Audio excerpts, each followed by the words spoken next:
Hello and welcome to another episode of GrangeTV, guys. I know that today we said we were going to start at 2, but we couldn't. Well, at 11, sorry. But couldn't help ourselves. Anthony Pettis is on. When Anthony Pettis is fighting, I'm watching. So that's what's happened, people. I'm here. I'm going to watch Anthony Pettis. And we have with us none other than the world's greatest fireman, Mr. Eli Hedges. He was here. He was actually going to be combating COVID today, but he didn't get called in. So he's here. How you doing, Eli? Yeah, I'm doing good, mate. Doing good, very good. I've had to do the last few by myself. Yeah, one man wolf pack. Yeah, you did well. Thank you, sir. Thank you. I jumped on and I listened and I threw in a few comments and that, but no, you did really well. I enjoyed it. I appreciate that, mate. I appreciate that. Who you got in this fight, Eli? Pettis. You got Pettis? Yeah. All day? Yeah, I just think he's better everywhere. Yeah, that's just my opinion. Better everywhere. But I have known to be wrong. You know, there's been a few of your fucking calls lately. Yeah, well, it's mine as well. I'm joking as well. Yeah, mine as well. Yeah. Some of the fights, the way they're it's the fight game. You know, when you have these young guys coming up who are fighting these legends that you're that you hold in very high regards, and you just, I don't know, these young hungry guys come up, sometimes get the better of them. So that's what happens with the fight game and with the picks and that as well. And when you get young guys coming through, not even young, like just when you have a guy, his first 2 or 3 fights in the UFC might look completely different to his 7th or 8th one as they start to get used to it and whatnot and get into a groove. And so it's hard to really gauge where people are at until you've seen them for a while. Yeah. And competition. Yeah, well, they're new. Do you know what I mean? You don't, they could, but they're the future greats, these guys coming up. But yeah, I definitely, in this one, I think Pettis still is, he's still reasonably young. What is he? 34, 33? Yeah. So he's not really, I mean, but he's had so many fights and the people he's lost to as well, like who's, you know what I mean, all champions or people he's won against. I'll go on Pettis. What about yourself? Yeah, I'm going to go with Pettis. I think that Pettis is, he's just got the pedigree in his, he is very good. What I don't necessarily like Pettis at welterweight that much. No, I don't. You prefer him at lightweight?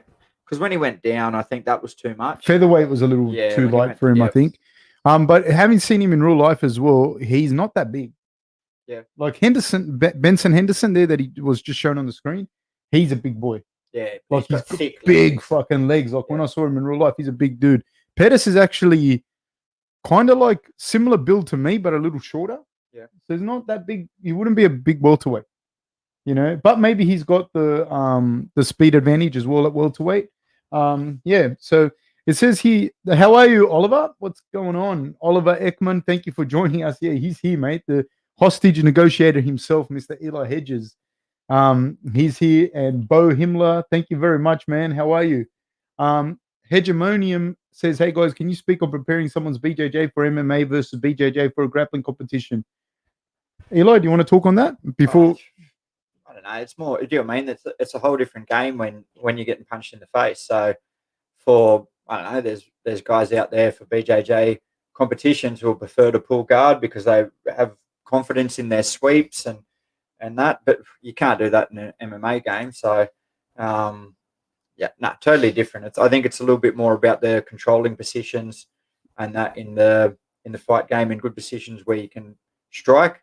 Why in MMA, do you know what I mean? No, totally different. Fab, you would know more.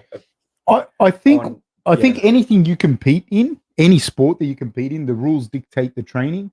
So if you play rugby 7s compared to rugby 15s, you know, you're going to train completely different because the rule, although it's basically the same sport, but the rules are very different. And so they'll dictate, you know, your lactic energy system, the points, etc. And with BJJ competition per se, that in itself, I haven't got a huge amount of experience with it. But the rule, more with wrestling, Olympic freestyle wrestling, I have more experience. But the rules dictate things, you know. So you train specifically for the rules. Like you having your hooks in for a certain period of time is going to dictate how many points you get. You know what I mean? In a BJJ match, or say for example, you not letting the person pass and you holding just their foot in half guard. You know, they might not get the pass, so they might not get all the points. They might just get an advantage or something. But in MMA, you get to that position. That's an extremely dominant position. So training in those positions, training MMA is going to be very important for that. But I think BJJ, like any other grappling sport, is a great base to have. We're off, people. We're off.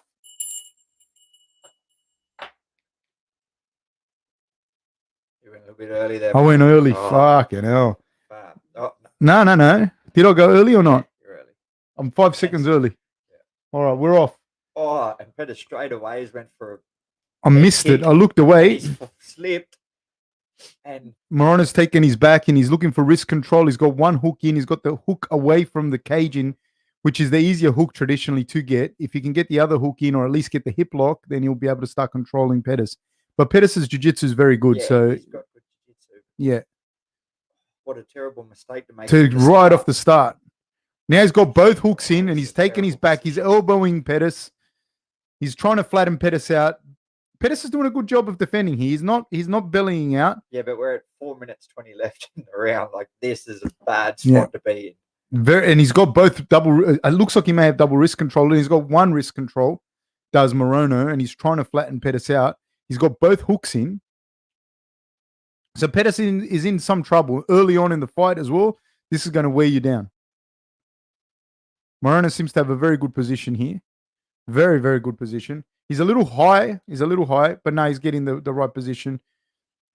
Very good work. He's got a body triangle. This is extremely uncomfortable. But Pettis, I think, he's going to be able to walk himself out and spin. He's been known to do this. He's quite good at spinning from a body triangle. Trying to get that shoulder to the ground. But see, Morono's doing a good job of keeping that leg in there. Yep. Keeping that left leg in there. I've seen Pettis spin out of body triangles before in the past, though. So now he's trying to sink his hips lower and try to create some space there. Morono, again, goes for the body triangle, is keeping that leg locked in there. The thing here is it hurts. It's uncomfortable. You can submit someone from here if you get him belly down. You can create a lot of pressure on the back. I believe that Tony Strickland was submitted like that by Ivan. I can't remember the surname. Ivan Salivary, Ivan the Terrible. If you look back, Tony Strickland got submitted by that. Body triangle, face down, creates a lot of pressure, man. If you know how to do it, creates a lot of pressure. Pettis is out. There he's spun. Hey, I'm a Nostradamus, man. I told you he was going to spin. He's very, very good at that, is Pettis. He just picked his time, stayed very patient there. And now and he's getting the posture. Morono's looking for a triangle. I don't think he's going to get the triangle on Pettis. Pettis is out. He's looking to pass. Pettis' jiu-jitsu is very, very good.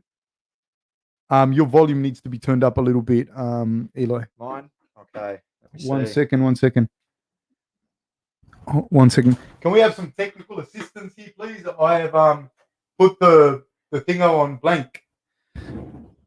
I think I'm just number 2, yeah? Oh, hold on.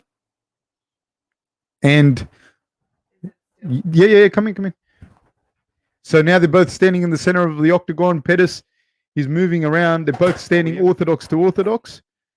And Morono's looking good, but Morono is much more plodding compared to Pettis. He's holding the center of the octagon, but Pettis is picking his time quite well. Thanks, Tig. That was our technical officer come in. Nice. Pettis is now going to southpaw. I like Pettis like this. I like Pettis at a southpaw stance as well. He's able to come out with a lot of different kicks, and I think it opens up his ability to spin from different angles as well. And it opens up that body kick from the southpaw to orthodox. Ooh, but Morono hits him with a straight right hand down the middle. What do you think about Pettis at orthodox like this? Versus at southpaw? Oh, yes, sorry. At southpaw? Yeah. No. I mean, he's one of them guys is talented orthodox or southpaw. He's dangerous for both. I like that inside kick. I think it just opens up a lot of things for him, like that inside kick, the body kick. And then you're always watching to see, that spin. He's able to switch and spin. I've watched a lot of Pettis, man, back in the day. Yeah, well, he's Showtime. Do you know what I mean? Yeah. He's a big name. Very big name. So now Morono's pressuring Pettis against the cage, which is traditionally where Pettis has had more trouble in. Again, he went for that high kick, slipped, and now he's on the back foot. Traditionally, this is if you want to beat Pettis, you can't let him run. Yeah, I think that's what you need to do is tire him up and wrestle him, don't you? Yeah. because that's sort of been his. And hold him against the cage. Yep. That's where we've seen him come unstuck before. But even though he's got great jiu-jitsu, his wrestling sort of seems to be his weakness. And you know what? I think his wrestling per se might not be that bad, but there's things in the transition. Like there are little things like the way he gets held up against the cage, it seems to be a weakness. But now he's back on top. He's Pettis. He's in the full guard, and that's the round, people. What do you think of that round? Who do you favor in that round? That's a tough round to pick. You would have to go. Yeah, I don't know. It's because when it was on the feet, Pettis looked the better, but they weren't really takedowns, were they? They were slips, and he did control him for maybe 2 minutes, have his back, but tough round to pick. We have some people here. It seems like you're very popular on this. Oh yeah. Belfort says, "Oh, Eli in the house. Hope you're both well." We are, sir. Thank you very much. Thank you. We're very well. Zachary and Vera says, "Fab and Eli, love hearing you both. Some of the best MMA minds out there. Long live this biracial angelic duo." We are both biracial angels, by the way. Yes, very much. Hegemonian, great back control. Mitchell Robert, hello Fab. Here we go again. How are you, Mitchell? We're about to kick off, people. We're about to kick off. Randy, hello, fellas. We can't really hear Eli. We're on to that, Randy. Yeah, sorry, guys. We tried to turn that up. No, it's good. It's good because that's delayed. That's delayed. Henrik Larsen, hello from Sweden. Audio sabotage by David Roberts, probably. And we are off, people. We are off. David Roberts. David Roberts, the snake. The brown snake. The mulga. Mulga. We're off here. Trading in the middle, right hand by Pettis lands flush behind the ear of Morono. Side kick, step in side kick by Pettis. Morono's holding the center of the octagon, but I think this is where Pettis is most dangerous. When you're letting him run and you're chasing him, you're going to walk into some spinning kick or, one of his laser punches. They both have a Taekwondo background too, don't they? Yeah, Morono, but I think Pettis is... a little bit, yeah. But yeah, both black belts in Taekwondo, both black belts in Jiu-Jitsu. Jiu-Jitsu. Nice lead right hand by Pettis. I just think Pettis is the quicker one of the two. Yeah, yep. And he seems to have gotten his Taekwondo better for This is a tough fight for Morono. I think it's his last fight in his contract as well. Do you know what I mean? And he really needs a win. And see, neither one of these guys are huge welterweights because Morono's loss was by Khaos Williams, and Khaos Williams looks like he ate all the taro that there was available, Hassan Ahmed says the camera keeps flickering. Does the camera keep flickering now on this, Hassan? Hassan is one of England's best-known drill rappers. Drill rappers? Yeah, he's a drill rapper. No, he's very active on here. He hates drill rap. Oh, yeah. Matt seems fine on my end. Maybe close and reopen. Okay, thank you, Mitchell. Thank you very much. Okay, Pettis with a leg kick. Feints. Body kick, left hook. Body punch, left hook. That was a nice straight right to the body, left hook to the top by Pettis. Now he goes back in the southpaw stance. Does Pettis? Morono seems a little bit plodding in the center of the octagon there. Morono's looking to tie Pettis up. Yeah. So that's a worry when he's, focusing on just trying to get in that range and maybe take him down. Be dangerous. Yeah. Ooh. Spinning back fist misses by Pettis, and Morono with a knee to the body. He's a little bit. Do you find that he's reaching a little bit, Morono? Yeah. With his punches? Because that's what I think. He's trying to maybe glance some of them punches away and then get in that distance for the takedown or I'll hold him up against the cage. But he's definitely reaching, and Pettis is starting to get his distance and get comfortable. Once Pettis is moving like this, he's trying to tie up them hands and then throw that right hand, or even maybe looking for a right elbow or something. But he's holding that right hand really high, maybe worried about that head kick. Yeah. So that's where Pettis, if he opens up to that body there when he's holding that right hand so high. And that's one of the things about when you fight a good kicker, and you saw this in Morono when he fought Kai Kara France, when he fought Figgy. The guys that have big punches, and when you do these kicks up high, it makes you keep your hand at home. Yep. Because you can't take your hand away. He can kick you from further than you can punch him. So it makes people keep their hand up nice and high, but it makes them keep their hand at home. And you can start to kick that. Nice lead left that's by also a Pettis. problem because you worry so much about having it on the side of your head. Yeah. Then that left hand straight down the pipe. And these are the things that people don't understand when you're watching someone like a Pettis or, the really good strikers. It's all the little decisions that they're making you make, and you can't keep up with it. Nice in with a flurry is Morono, but Pettis is able to circle away. Pettis in the southpaw stance. Nice jab by Pettis.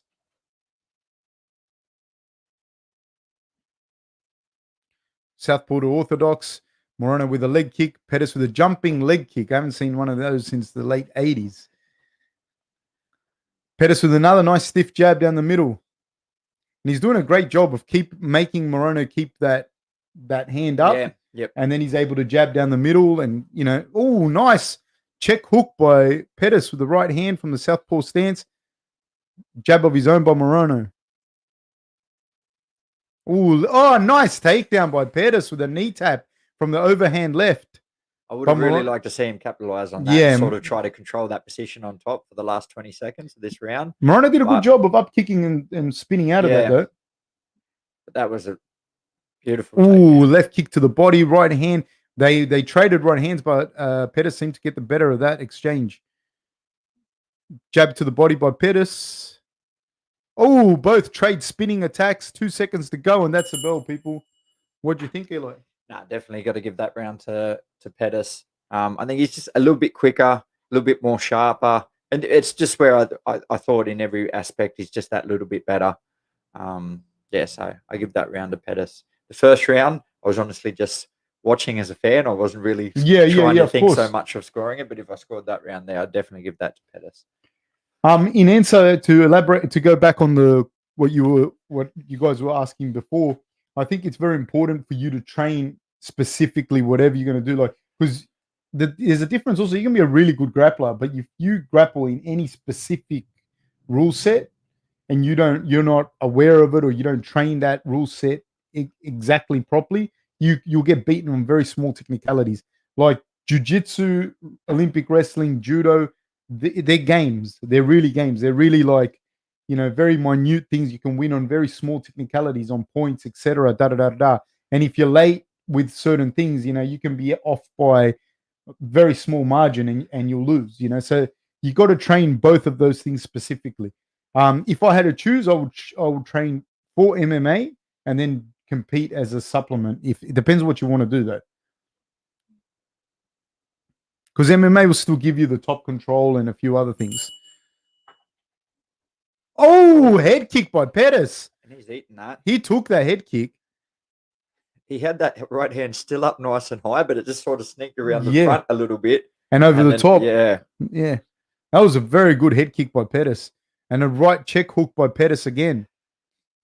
Yeah, he's just a little bit quicker on the feet, and he went for that overhand. More crafty. And a Granby roll by Pettis, and he's going to Morono has his back, kind of has a half. He's looking to go to mount, but Pettis seems to have the better position here. I think Pettis is going to spin. He's nice and slippery. He's yes, here we go. Yeah, Pettis landed on top. Yeah, Pettis is very good at spinning from those positions. And so now Pettis on top in Morono's full guard. He's not quite near the fence, so there's still room for Morono to move. It depends which way Pettis wants to go, but Pettis looks like he's looking to stack Morono up against the cage so that he can't move his hips. And Pettis is doing a good job of just holding Morono down at the moment, and Morono's doing a good job of avoiding damage. But if it stays like this, they're either going to get stood up and Pettis is going to win. Morono seems to be trying to isolate an arm of Pettis's, but I don't think that's going to happen. Pettis is very, very, very savvy on the ground. And he's doing a great job of elevating Morono's hips so Morono can't stand up. And he's doing a good job of controlling him. See, there I would like to see Pettis go into half guard and use that half guard as a Turk road to flatten Morono down. Yep. And he's kind of is there now. He's there now kind of thing. Morono's got very good flexible hips and very good flexible legs. It's just in the way they can move his hips like that. But a bad position here. It's a very bad position. Again, Pettis is going to elevate those hips. And he's going to hold Morono down. He's doing a fantastic job, is Pettis, of doing that. He's trying to slice his knee through for a pass, but he's got a very good position because the way that Morono's head is stacked there against the cage, Morono can't use the cage to get up. Morono's trying to sweep him, and look, Morono's making some space. It's just a little bit late. It's a little bit late with everything that he does compared to Pettis. Now Morono's in full guard. There's 2:28 to go, and Pettis is landing some good ground and pound. Not nothing amazing, but enough to not get stood up. Wrist control by Morono to avoid getting hit, but he's not improving his position here. Pettis landing short elbows, and he's got him parallel, his body parallel to the cage, but his legs perpendicular, and that doesn't allow for a lot of movement to occur, a lot of hip movement, which is what runs the show there. Morono's using his hands to make some space between him and his head and the cage, trying to get some wrist control on Pettis to look maybe for a triangle, but none of that's going to happen. And I think Pettis is way too slippery for any kind of submission, and he's way too savvy for it at this stage. He's looking to pass. He's doing a great job of passing. But see, even though he's not passing, but he's attempting to pass, it's staying active. Yeah, and it's also making you work from the bottom, It's making the person on the bottom work, which is hard. It's really hard to keep retaining guard, and especially in an MMA setting. Yeah. It sucks without MMA, do you know what I mean? Yeah. Just in a jiu-jitsu setting, let alone getting punched and having to worry about submissions and getting punched. Yeah, Morono's up to his feet now. There's 1:10 to go. Pettis is doing a good job. The underhooks are not really that high by Pettis, so Morono there are ways for Morono to get off here, but Pettis has got good head control. And little headbutts there. It looked like a little headbutt. I think it was meant to be a what a shoulder. Yeah, shoulder strike, but it looked all head to me. Yeah, I don't know. That looked like a little headbutt to the chin, or just trying to drive up with a bit of force. 43 seconds to go. Yeah, a flurry by Morono. He's really got to finish this if he wants to get the win, I think. Oh, nice uppercut by Pettis. Yeah, well timed. That was a nice little uppercut by Pettis. Leg kick by Pettis, spinning back kick by Pettis, has rocked Morono, and a left hook by Pettis. Beautiful. Down goes Morono. Pettis goes looking for a guillotine. Morono rolls out of it. Pettis is looking to pass. There's 18 seconds to go. He's going body, head. Is Pettis? I don't think he's going to finish Morono now, but that's the wrap, I think, for that fight. Yeah, I think he would have finished him there. If he would have finished him if he didn't go for the takedown. Yeah, but Pettis, the killer, he wanted to try to get the finish, and he thought the guillotine was on. That's the fight. I liked it. He did the old wobbly boot there, didn't he? Yeah, man, he was on skates. Look at this leg kick to the body, and that's what I mean. Like, boom. Pettis goes from southpaw to orthodox, and then he spins off orthodox. Yeah. You get what I mean? So you're looking at it from very, very different angles. So whenever he's in, very good. And then hit him with a right, left, lead right hand, left hook. And yeah, I think he would have finished. When he curled up, I think all he had to do there was a couple of hammer fists. And it would have been over. But, do you know what I mean? He is that spontaneous type of guy. So I think he's just went out there and went for the guillotine. Unfortunately, it didn't come off, but he still definitely gets the win. Good performance. Yeah. Tough match for Morono. Yeah, Morono. Tough day out, yeah. And especially last fight on your contract. Yeah, very, very tough. A win, he gets the extension. A loss, sorry, dude, I can't really see how negotiations would go there. Not very well. No, not after getting starched by Khaos a few fights ago, and then that on your last fight of the contract. Someone wrote here, have a good day, boys. Stay on your grind. Using you will get bigger and better. I listen to most of your live reactions. Love from out west Breads. Thanks, Jed Kurz. Really, really appreciate it, man. I really appreciate all the support from everyone. Please like and subscribe. Hit the notification bell so you get notifications. Share it with as many people as you possibly can. Really, really appreciate you guys. Like that, out west Breads. What's that? What is that? So, you know how like Aboriginal you'll say like bras or bra and that, and out west sort of, I know like family out Narromine and stuff like that. Right. They change it to bread. So they go, how you doing, bread? Why is that? Mate, it just happened around 10 years ago. we went out there. We went out to Dubbo and Narromine, and everyone was calling each other Bread. What's going on, Bread? I've heard it before. Yeah, I've heard it before. Yeah, but I thought this guy was talking about somewhere like in a particular geographical place. That's maybe. why. No, I think you're right. I think you're definitely right. We'll see soon. Great explanation of games. I've always believed if you get to purple belt, that's a good enough base to start your MMA transition.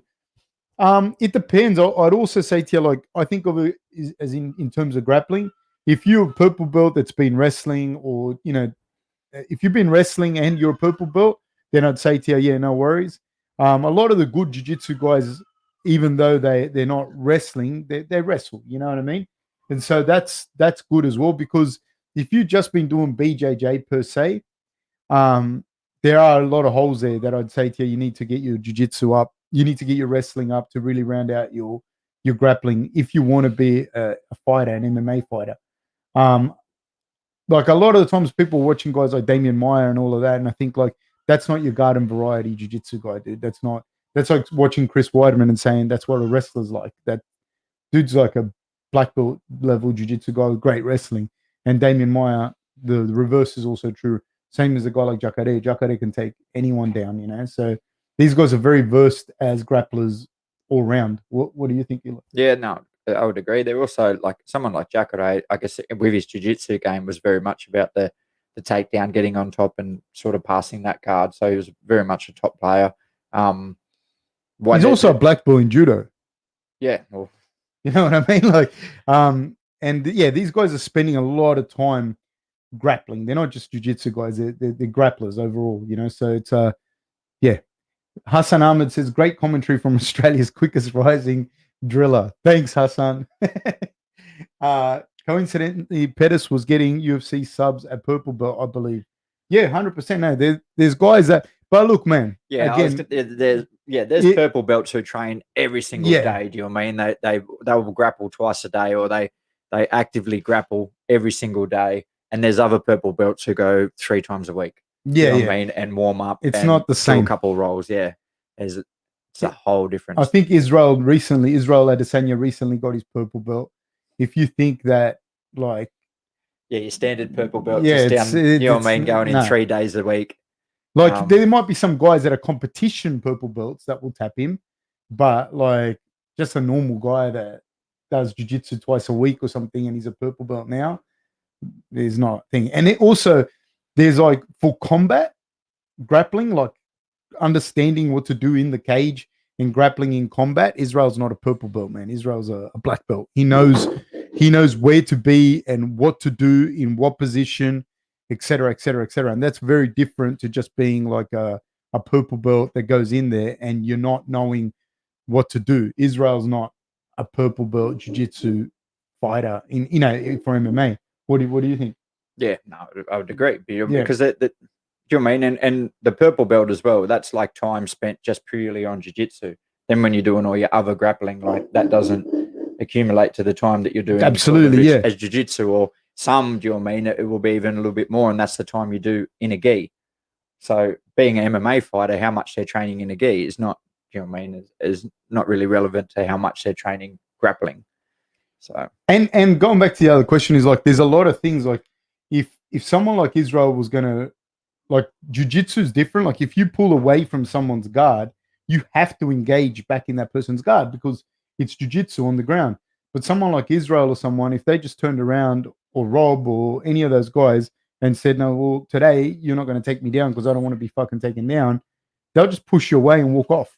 You know, like there's a lot of the elements of grappling that aren't being emphasized in jiu-jitsu, same as in wrestling or any of the sports themselves. So it's not like, you know, it's like it's jiu-jitsu sport. BJJ is a sport, and it's a great sport, and it's a great base. Judo is a base, it's a sport, etc. Wrestling the same, but they're not all of it transferable to fighting.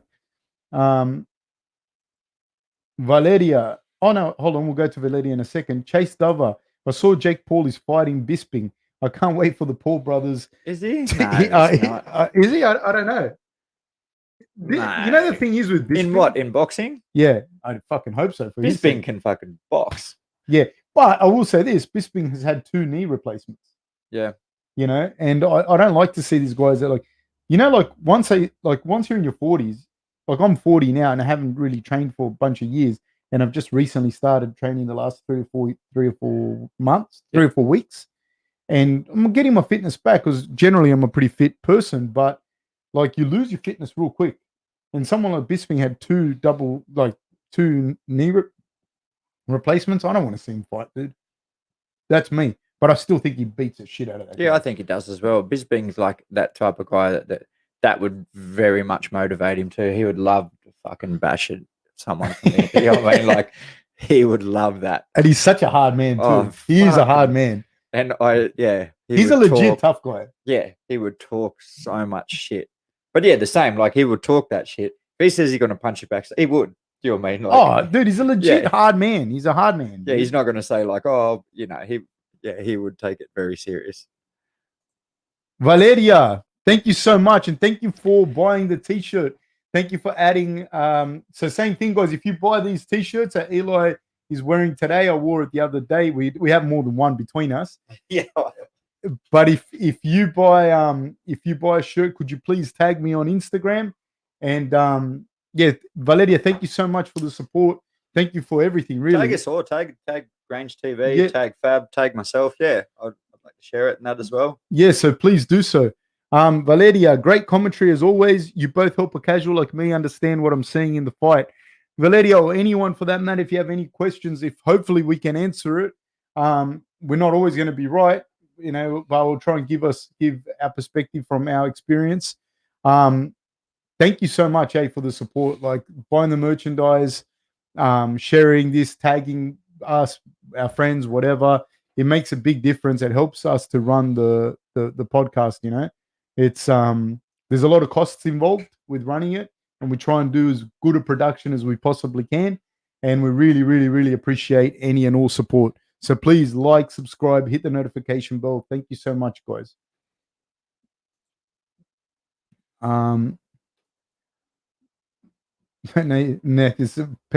Nathan says Pettis was having fun. Morono was having a bad day at work. I think Pettis always has fun in there, but doesn't he? Like, he genuinely always looks like he's enjoying it.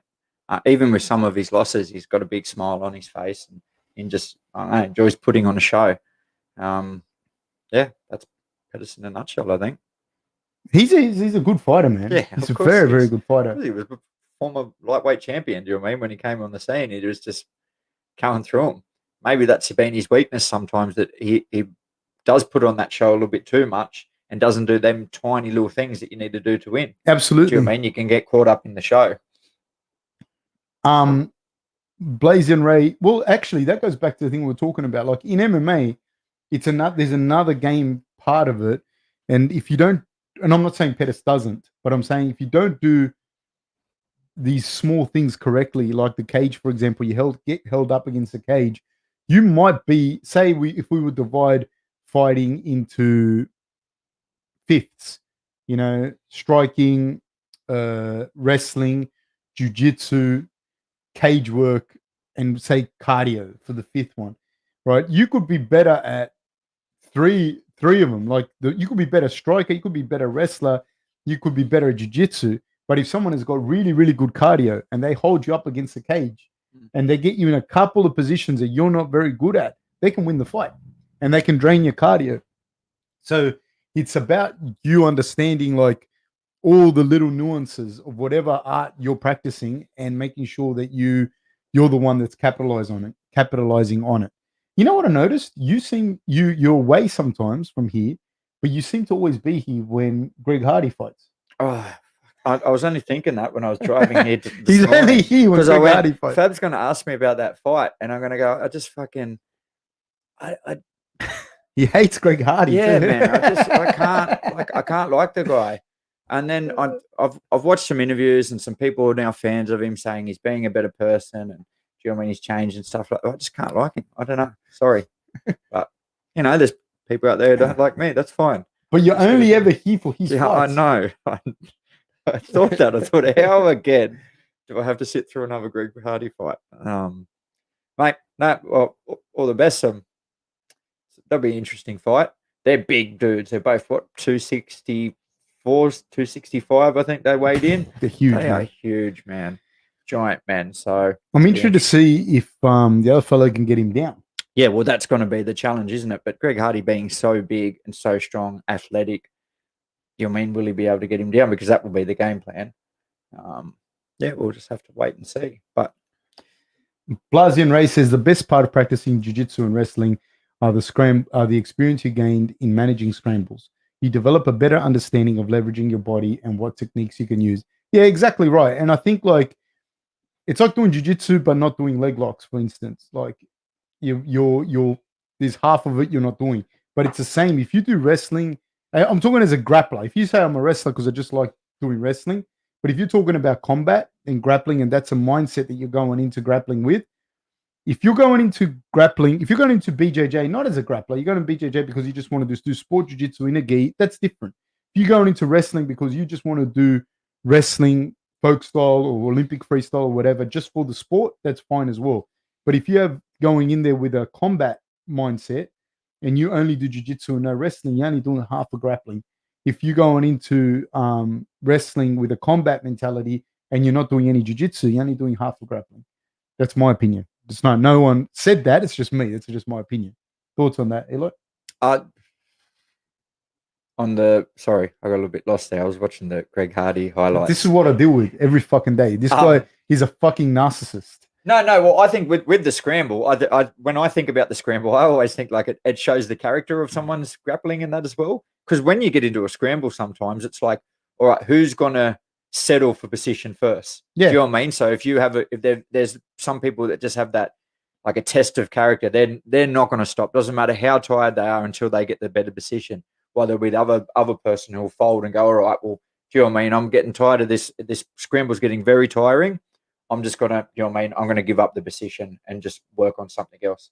That's how I see the scramble sometimes. I like seeing people scramble, and you'll see like these two aren't like they're tired, but they're gonna keep scrambling like that. Yeah. A real test of character, like a beep test or something like that. That's how I. Two people here commented. Eddie Zamora said, I don't like him either. He's an untrustworthy aura. He has an untrustworthy aura.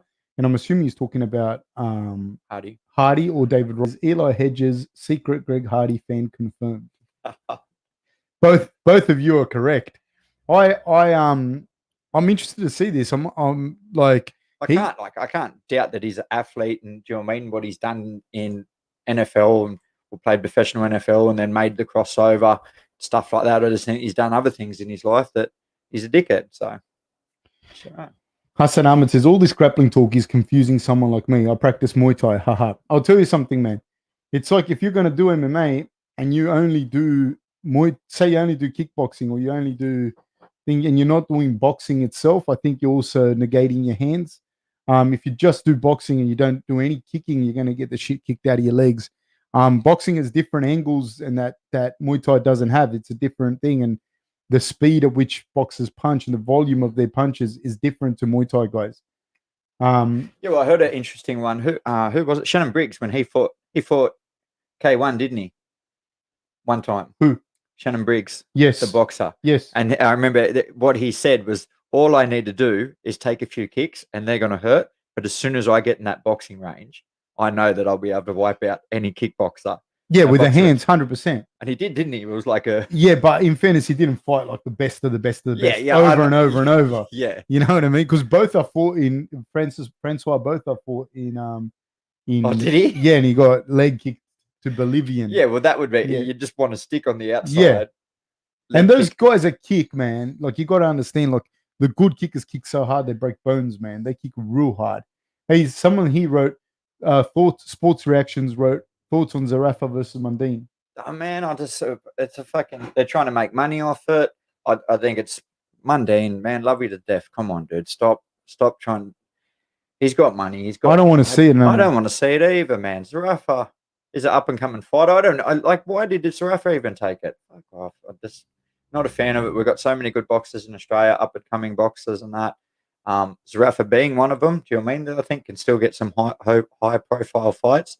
He obviously, even though he has that fight booked in, he was still trying to bait Tim Tszyu after the fight, calling him out. But I mean, Tim's on to bigger and better things now. So I would have liked to see that fight, but Zerafa and Tszyu. But No, instead we get Mundine.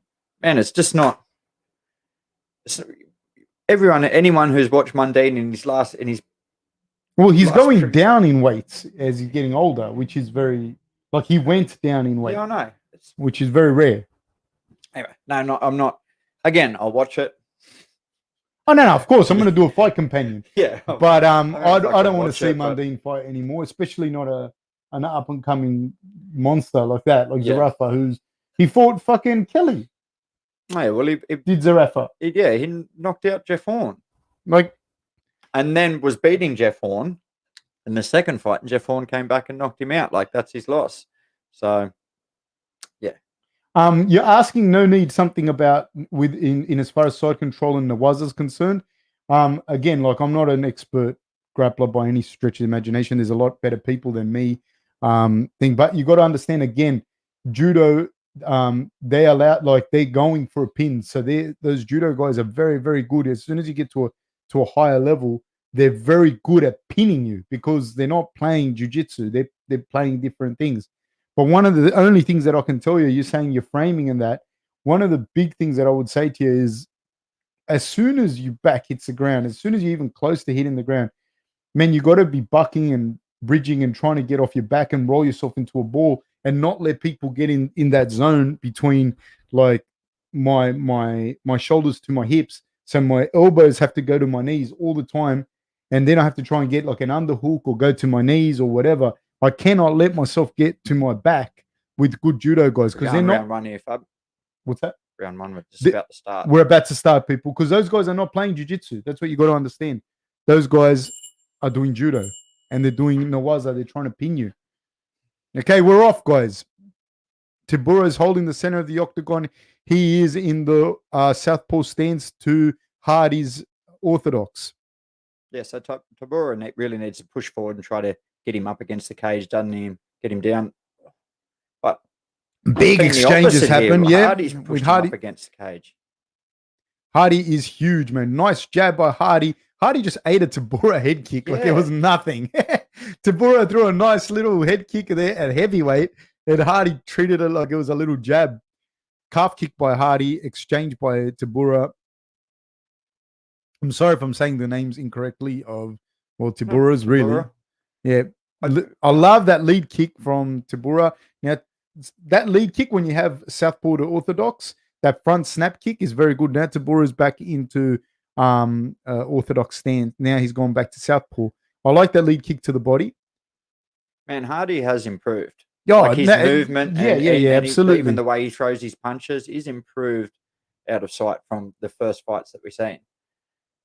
No doubt. And he's got the athletic ability to do so. Yeah. It's a monster. Nice. Okay, so Tybura's doing a good job too. Like Tybura's not intimidated by Hardy's power. He's wary of it, but he's not. He's doing a good job, and he's giving him different looks. He's going from orthodox to southpaw. He's in orthodox now. So both guys in orthodox and Tybura holding the center. Hardy goes for a 1-2. The two going to the body, but Tybura moved out of the way.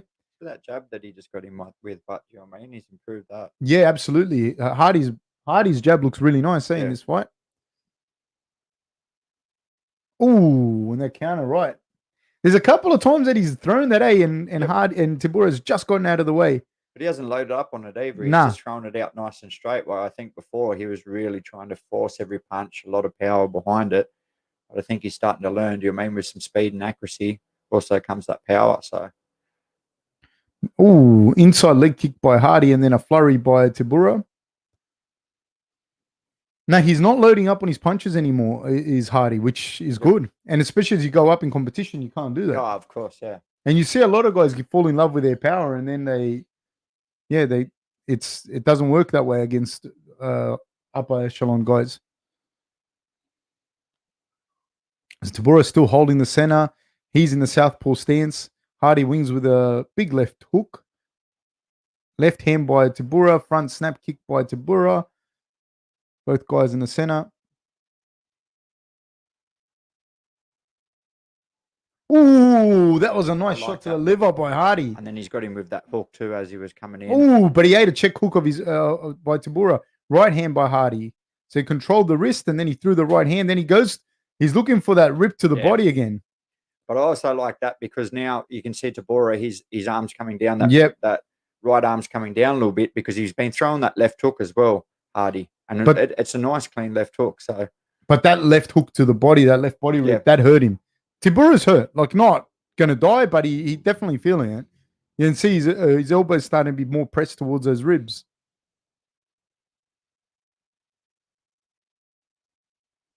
Greg Hardy's doing a good job, Greg Hardy. Yeah, everything's improved. His footwork, his Ooh. movement. Hardy just hit Tybura with a nice stiff jab. Tybura with an inside leg kick. He's in the little left hook, the leaping left hook. Yeah. Oh, straight right by Hardy. It's improved so much, man. Yep. Now he's starting to land. Hardy's starting to land the right hand, and he started finding a home for the left hook, or the left rip to the body, rather. Nice. Tybura goes in looking for a single leg. He's got a snatch single. It's nice and deep. The cage saved Hardy. Hardy hits him with a flurry. There's 39 seconds to go. He's hitting him with big right hands and huge right hand. Another one. And Tybura's just taking him. He's taking Greg Hardy right hands and he's eating them flush. Hardy's throwing elbows. Tybura's just walking forward and he's gassed out. Looks like he's hurt, but he's also coming forward. He's still there. Yeah. 20 seconds to go. Was not gassed, but he's like breathing hard and whatnot. Yeah, I think that also maybe crushed his nose. It looks he took some big shots. 7 seconds to go. But you know what was interesting to me in that round?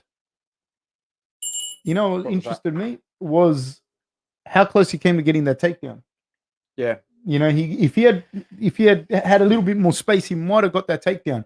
And a guy like Greg Hardy, in my opinion, when you fight a big guy like that, if you can get in on that single leg and make them work, make them bounce, make them move, it doesn't matter if you get him down or not, but if you make him work, you know what I mean? If you make him work, like it's very, very important when you're fighting a big guy like that. So I'm impressed with the fact that Tybura is still standing. Yeah, I don't know how he is, but Greg Hardy did a really good job of staying composed as well. They were hitting him with a few right hands. He didn't get too wild. Try to load up. He just kept throwing nice, clean right hands. Kept peppering him with them. So I am impressed with him, even though he's a dick. I'm impressed, but I'm also impressed with Tybura. I thought that would have been the wrap there. Yeah. I want to see is because that there right hand. I thought his nose looked mangled. He took big shots. And he took them like big shots. We're off, people. Yep.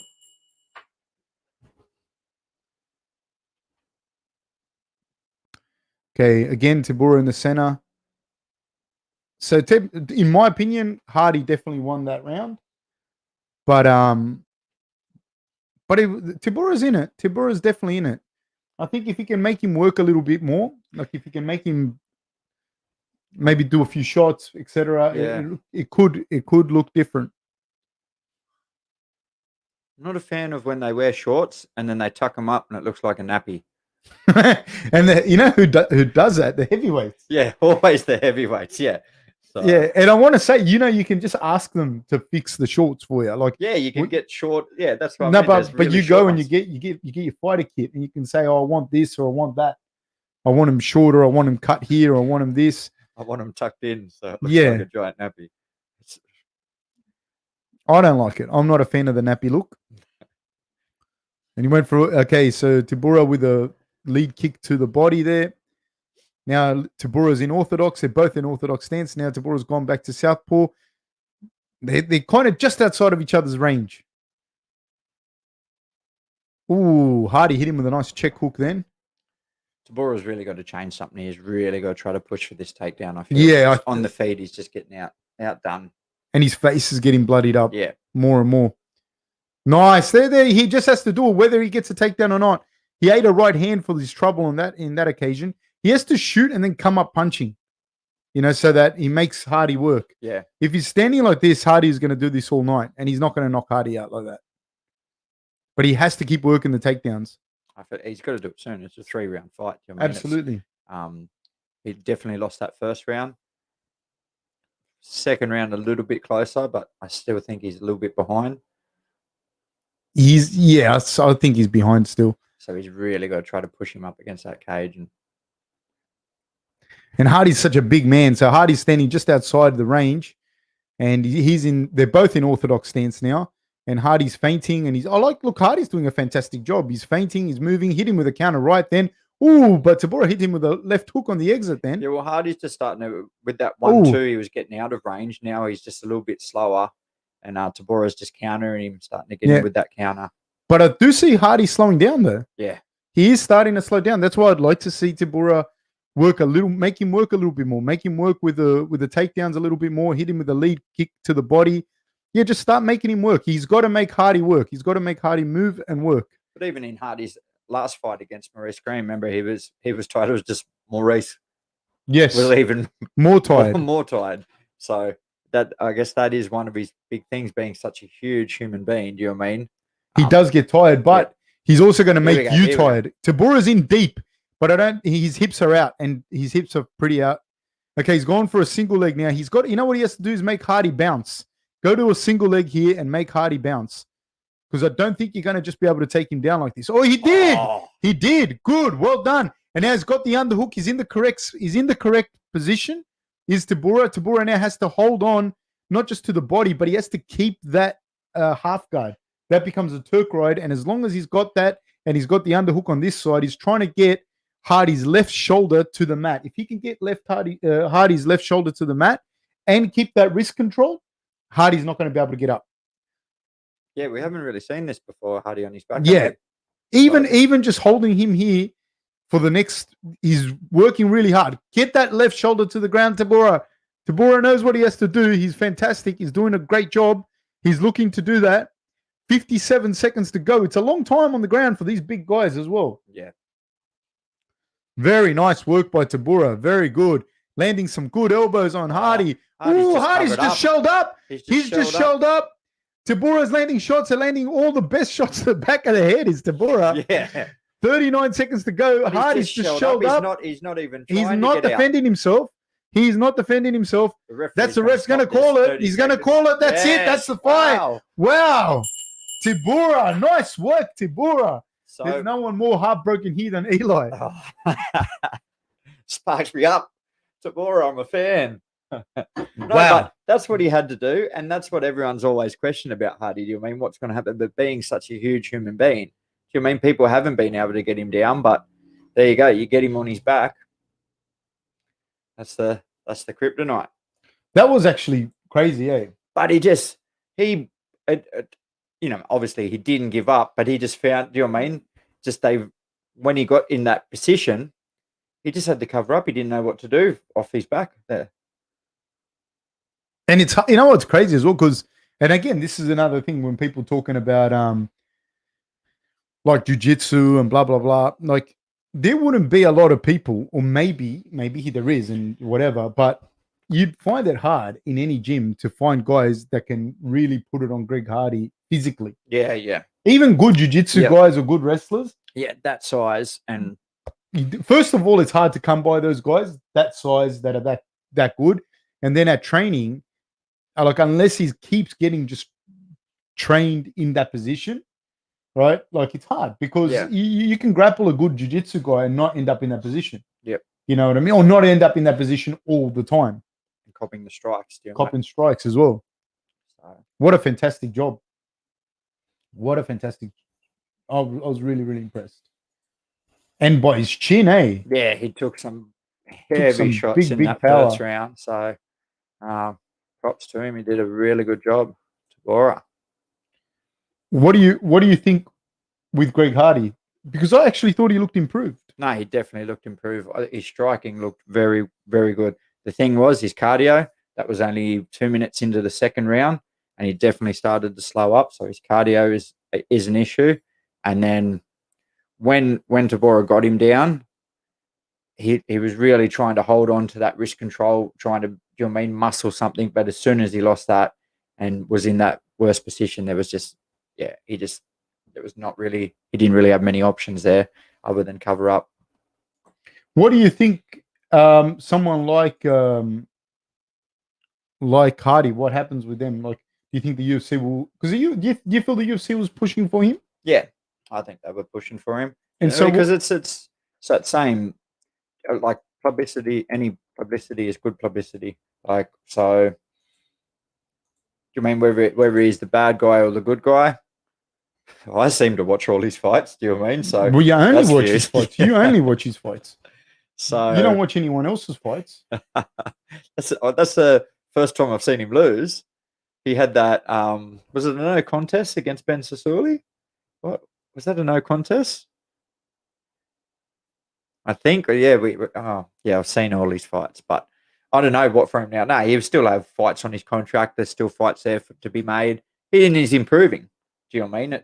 He's definitely improving. So he'll go back to the drawing board again, with his coaches, see what they need to work on a little bit more. Cardio is definitely going to be a factor there, and then the people are writing here how great the athletes are in the NFL. They're fantastic athletes, but it's a different, it's a different type of fitness as well, a different type of athlete. And I think someone here wrote, can you get, there'd be lots of guys at ATT and blah, blah, blah. I don't know what he does for training. I don't know him. I don't know his coaches. I don't know his training partners. And I don't know that he trains and has big guys on top of him, whether they're there at the gym. It's fine. It's if you're training with them. And if you're doing those positions all the time, you know what I mean? It's hard for these big guys that big, to do a lot of running at training as well. Somebody just asked then. But I don't know what he does at training. I don't know. And he's still relatively raw in the game, I'd say. Yeah. You know what I mean? Like, it's easy to criticize when people lose, and it's easy to say, oh, this is what this person's doing wrong and blah, blah, blah. I don't know what he does at training. I have no idea. I have no idea if this is the other thing. He might be doing everything right, and he's just not at that stage of development yet. And he just fought a guy that was better in those, and the guy was able to get him to those positions. That's what I was saying earlier. Tybura was able to get him to the positions that he was better in, that Tybura was better in. And that's what's important. You know what I mean? Not necessarily what, that's another thing, is like, it's not just if Eli's better than me, how do I counter what Eli's better at me then? It's, can I get Eli into the positions where I'm better than him? And that's a very important thing. And that's what Tybura was able to do. NFL have great athletes, but so different. Very different, dude. Very different. There's no 5-minute rounds, do you know what I mean? No. Like, or work just for 5 minutes straight. And he'd be like, I don't think he wouldn't have been like a fucking wide receiver or a light fast guy. Like, he would have been a big guy that hits once and then goes off the field for until the next time. You know what I mean? It's very, very different. So, and I'm telling you now, man, that how hard they fought then is not easy, and it's not easy for a huge guy to move that weight around like that the way he did. So it's not. It's easy to just get on there and shit on him, but I thought he did well, actually. No, he did really well. He's definitely improved. His striking has improved heaps, but just how quick he slowed down from that first round. Yeah, he looked fine, and then 2 minutes into that second round, he just slowed down terribly. So absolutely, it's something, that they've got to address, I guess. But I don't know. It could be something that, I don't know, it's just can't fix it. I'm not sure. Yeah, Hegemonium said that at heavier weights you can maul guys from the top half. It's Glover's whole game. Yeah, look, man, the positions become different as well in all sports. You know what I mean? Like, if you watch the little flyweights wrestle and you watch the super heavyweights wrestle, watch it in folk style, freestyle, Greco. The techniques are different. You know, like when you watch MMA in flyweights and MMA in heavyweights, the way that they move, the things that they do, it's different. Like the techniques they use, not the actual technique. An armbar is still an armbar. Before somebody said, no, armbars are still armbars. Yes, an armbar is still an armbar, but it's the application of an armbar and the setup of the armbar is different between the little guys and the big guys. It's absolutely different. But yeah. So what do you think?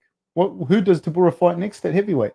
I don't know, but where's Tybura hanging around just outside of the top 10? Yeah, something like that. I'm not sure. So maybe a top 10 opponent. The thing is with heavyweights, like that I still feel there's a big gap between like the champion, Yeah, and then even the just guys behind him, Derek Lewis, Nagano. Like he couldn't fight one of them guys. Maybe a Blaze or someone like that. he's good, man. Blaze is good. No, he's really good. What about Juan Espino? Yeah, that would be a good match. That would be I would like to see that. Actually. You know, I'd like to see Juan Espino versus Tybura. I think that would be a really good match. Yeah, I got Juan to beat him.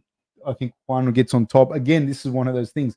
I think Juan gets on top of you and he'll just fucking maul you. And his cardio is super good for a heavyweight, super good for an anyweight, but super good for a heavyweight. And then the thing is, that thing that gasses you as well is when somebody's able to get their game off on you, they're able to gas you. You know what I mean? So yeah, no, Tybura did a fantastic job. I'm really impressed by him. That was really, really cool. He did exactly what he had to do, didn't he? He knew, you know what I mean? We were just saying it just before he did that. He needs to push forward. He needs to get Greg Hardy on the ground, put him on his back, and see if that is where the weakness is. Tybura versus Tuivasa. So how do you see that fight going? That would be. I'd rather see Tuivasa versus Hardy. Yeah. Yes. I would rather say that as well. That would be a more interesting one. Like, to me, I think that would be because that would be fireworks. Yeah, that would be fireworks. They would just punch the shit out of each other. And I think Ty's striking is I think it's more refined. Yep. Than his, my opinion. Hardy's, yeah. No, I think but Hardy's getting better. He is getting better, and that would be a test. Is Ty booked for anything, bud? Is he? Not that I know of. Not that I know of. If Gustafsson's at heavyweight versus Tybura, I think Gustafsson at heavyweight would piece Tybura up. Yeah. Bad, real bad. Like Gustafsson's boxing's good. Like you've seen Gustafsson, yeah. Like his boxing's good, proper good. And he's actually won like Swedish amateur titles and that as a boxer, which like if you win any national amateur title in boxing, it's a decent level, man. It's a really decent level, you know. And Sweden's solid. They're always solid at everything they do. Not the best amateur boxing program in the world, but they're always solid, you know. So fuck, mate, he's good, man. Yeah, he'll piece Tybura up on the feet, and he's very hard to take down. Very, very hard to take down. Jose and Marlon and Showtime the GOAT says, "Hey Fab, can you say that GSP is the GOAT?" In my opinion, GSP is the GOAT, in particular welterweight. Thoughts? Yeah, I can't argue with it. And pound for pound? Can't argue with it. Yeah. Up there, eh? Yeah, he's up there for sure. Yep. Yeah. There's the argument there for heaps of people. Do you know what I mean? Yeah, but he's right up there. Mighty Mouse could be up there. Do you know what I mean? 100%. And then the guys who are always in mind, John Jones, Dominic Cruz. Yeah, he's another guy. He's fucking. Yeah, you have Dominic Cruz up there. I think that there was a time he was riddled with injuries, but I think there was a time where in his weight division, like he beat everyone. There was a time, but he was one of the best. I've always had a thing for him as a fighter, you know, where I've always thought he was, but then he had that plantar fasciitis, and that he never really, I feel, really was able to take off. Yep. And then he had the knee problems. Yeah, he's had a lot of injury problems. Yeah, so I don't know. Do you think Gustafsson's going to stay at heavyweight? I'm not sure. Does he have a match there? I don't know, and I don't know that I really liked him at light heavyweight. You know what I mean? Yeah. I just felt that, yeah, and without John Jones in the picture as well, that becomes really interesting because I think Gustafsson's as good as any of them. Yeah, no, it definitely is. You know, I think like him against someone like Israel, I think that's an interesting fight as well because Gustafsson can grapple too. Yeah, that would be a very good, very competitive fight. Very competitive fight. I'm very, very interested in that. Now, Hassan, I think Sweden has everything good because they're in Europe, and They just generally have very, very good amateur programs. The wrestling's not the best, the boxing's not the best, but it's good. It's very competitive. Dominic Cruz is a legendary bantamweight. He beat Mighty Mouse. He did beat Mighty Mouse, but Mighty Mouse is fucking tiny. Even as a flyweight, Mighty Mouse is not big, like compared to the other flyweights. He's not the biggest flyweight. If injuries didn't get in Cruz's way, he'd be one of the goats. Yeah, I don't know if he would be, but he's fantastic. Cruz was 22-1 before his fight with Cody. Yeah, he's sensational, Cruz. It's just Eli that hates him and loves Greg Hardy. That's what it is. I don't hate him. I just don't know if he's up there with GSP, Mighty Mouse, John Jones. I feel like I always say Anderson Silva, but because he kept fighting, does that take away for what he was? Like, no, I don't think so. I think in his reign at the top of his game, Anderson was scary. He was like a proper scary dude. I don't think there was anyone like Anderson at his peak. There was just no one even getting close to beating him. You knew when you were going to watch. What about John Jones? Yeah, similar, very similar. Yeah, that's the argument. Why? Do you mean? I guess JSP had a loss, come back from a loss. Do you mean got a win? But then but Anderson had a bunch of losses too. When he was dominant, GSP was dominant as well. So, yeah, I don't know. You can sit here and argue about it all day. Cejudo, I think Cejudo is one of the greats. Yeah. But he hasn't done heaps of defenses yet. Yeah, I think that's... and I don't even know if he's retired or not. I can't even keep up with that guy. I don't know either. Yeah. Rob Font, the Puerto Rican, hasn't got the KO power, in my opinion, to slow Marlon down. I'm interested. Said Eddie Zamora 101. I also agree. He's got very good boxing. Very good boxing, but I'm not too sure if he has the power to be able to stop him or slow him down. Marlon's a hard man too, man. Yeah, he is. Yep.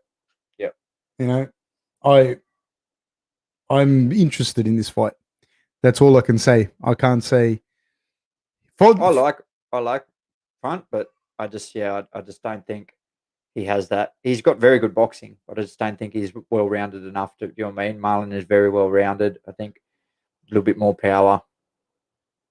Hassan, yeah, I agree, Hegemonium, that Figueiredo is a gorilla at 125, but I'd like to see him defend the belt a bunch of times before I can talk about him being the GOAT.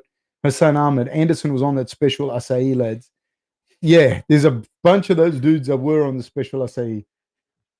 Are you guys going to stay on for the Canelo fight? No, we won't. We will not be, unfortunately. What are your thoughts on Romero 205?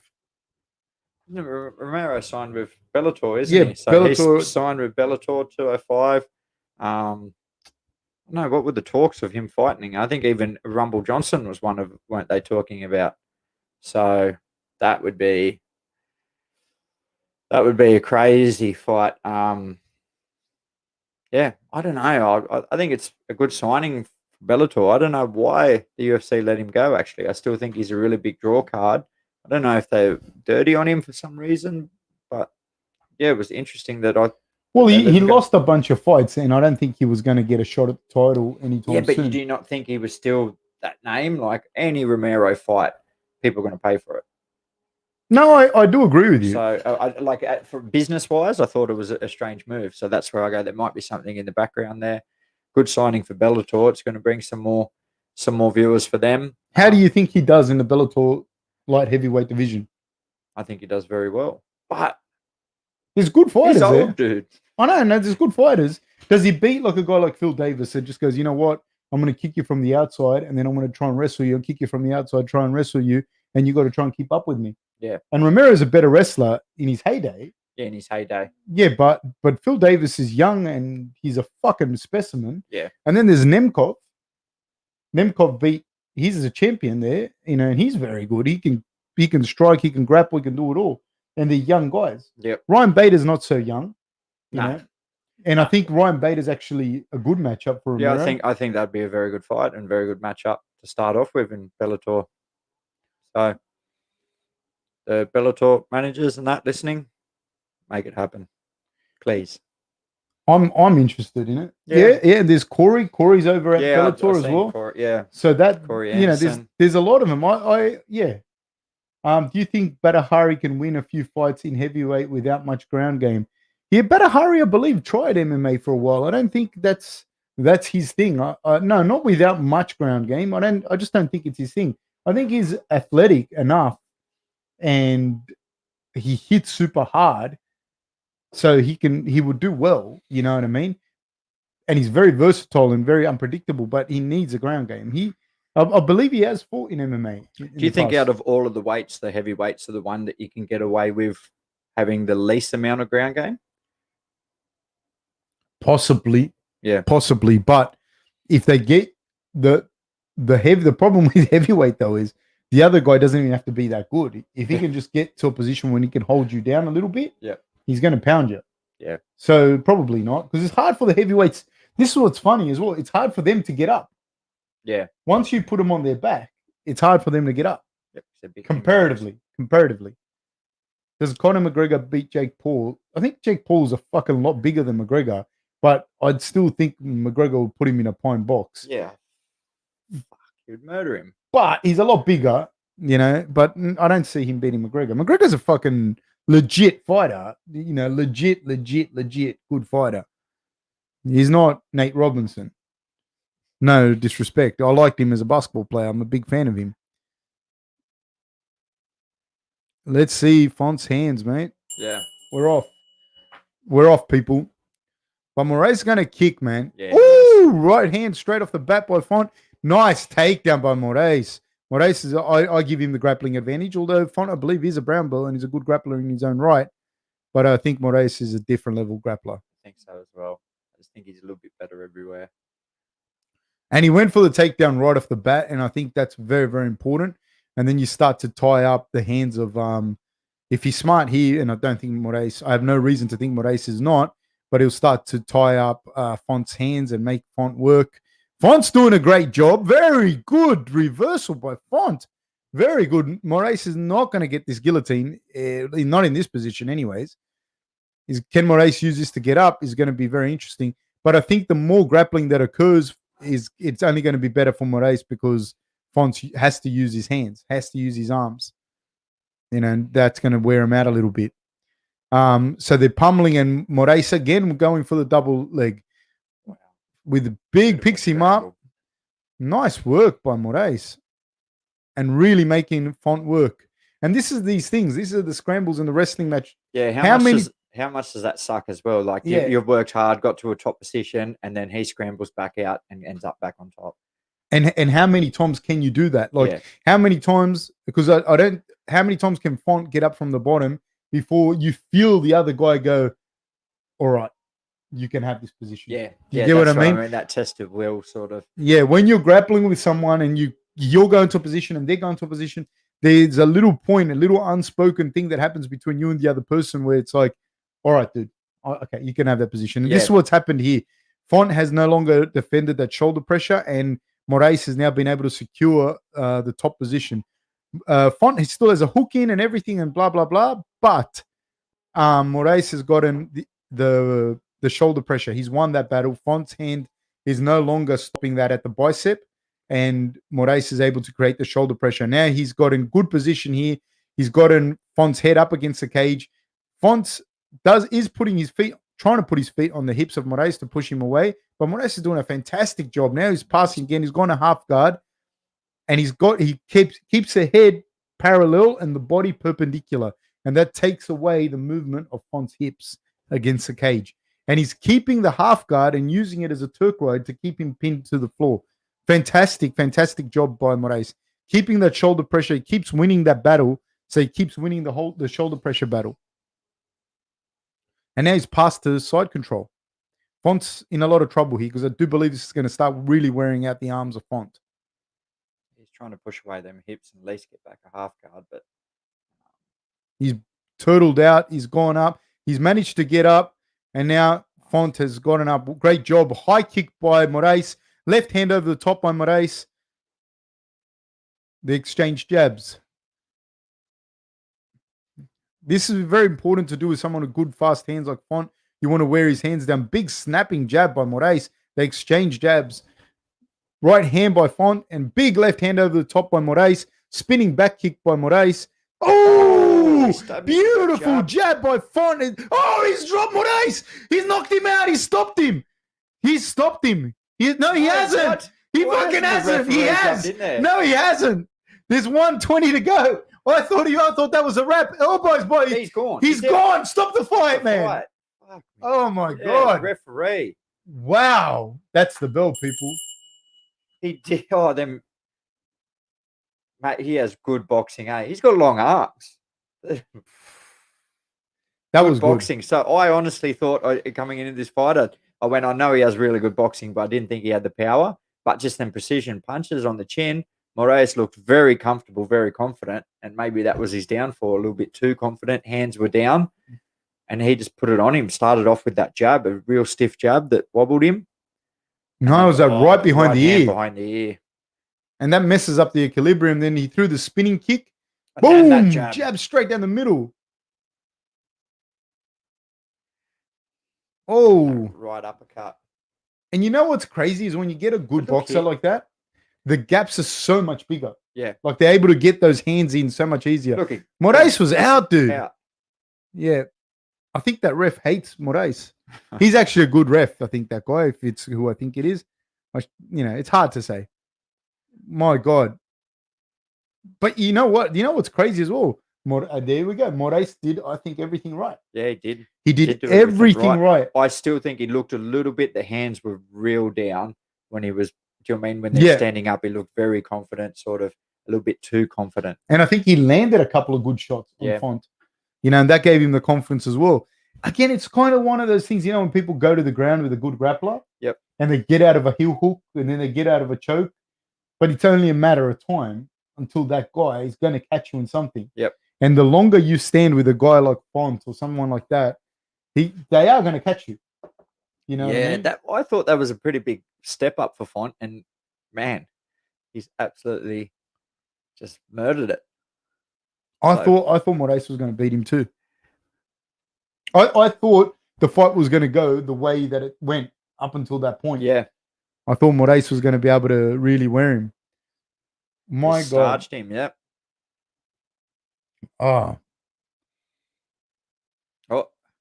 Yeah, decided not to. Is it true that you get a fine if you don't put your shirt on for the decision? I don't know if you get a fine, but they'll just tell you to put it on. Yeah. Like they'll tell you if you can't, like if they want you to put something on or whatever, you're putting it on. Yeah. Yeah. So I can't see someone. I don't know about that gold chain, but I don't know if the UFC said put that on. I think chains and that you're allowed to wear. Oh yeah. Yeah, you can wear that stuff. Just anything like headphones and stuff like that. Obviously. No, you can't bring your own shirt like Eli's House of Pain and Dentistry. You can't. Who do you have? Vera versus Aldo. I honestly, I got to go with Aldo. I have Aldo winning that, but I don't know. Again, but I've just said it in this fight. I think Aldo's just better everywhere, all round. The leg kicks, the body shots. What I've been loving from Aldo is his boxing, getting in there and working the body. I love it. I love his hands look fantastic recently, But he hasn't been throwing as many leg kicks as what he used to. And I don't know if that's an issue with a foot or an injury or something like that. No one really seems to know. But since he hasn't been able to do that, he's been getting in that boxing range and working that body. The other thing is, you don't know. It's hard to say because people say, oh, you should see. The other thing is, Aldo's been throwing the leg kicks forever. Yeah. And you don't know if in a few fights or whatever, people have checked it really badly. Yeah.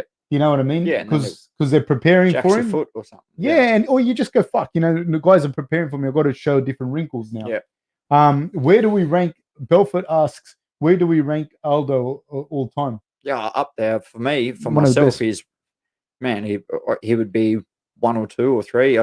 I'm right up sorry we didn't mention him before. Aldo's actually one of my favorites of all time. Yeah, he probably could be my favorite of all time. He's right up there for sure. I think that, and as a person. Yeah. Do you know what I mean? I just love the way he carries himself. I love the way, it just. I think the thing though that for Aldo, since he lost to McGregor, then Max Holloway went on a crazy run as well. Yeah. At featherweight, and so that kind of there's Holloway there, there's him.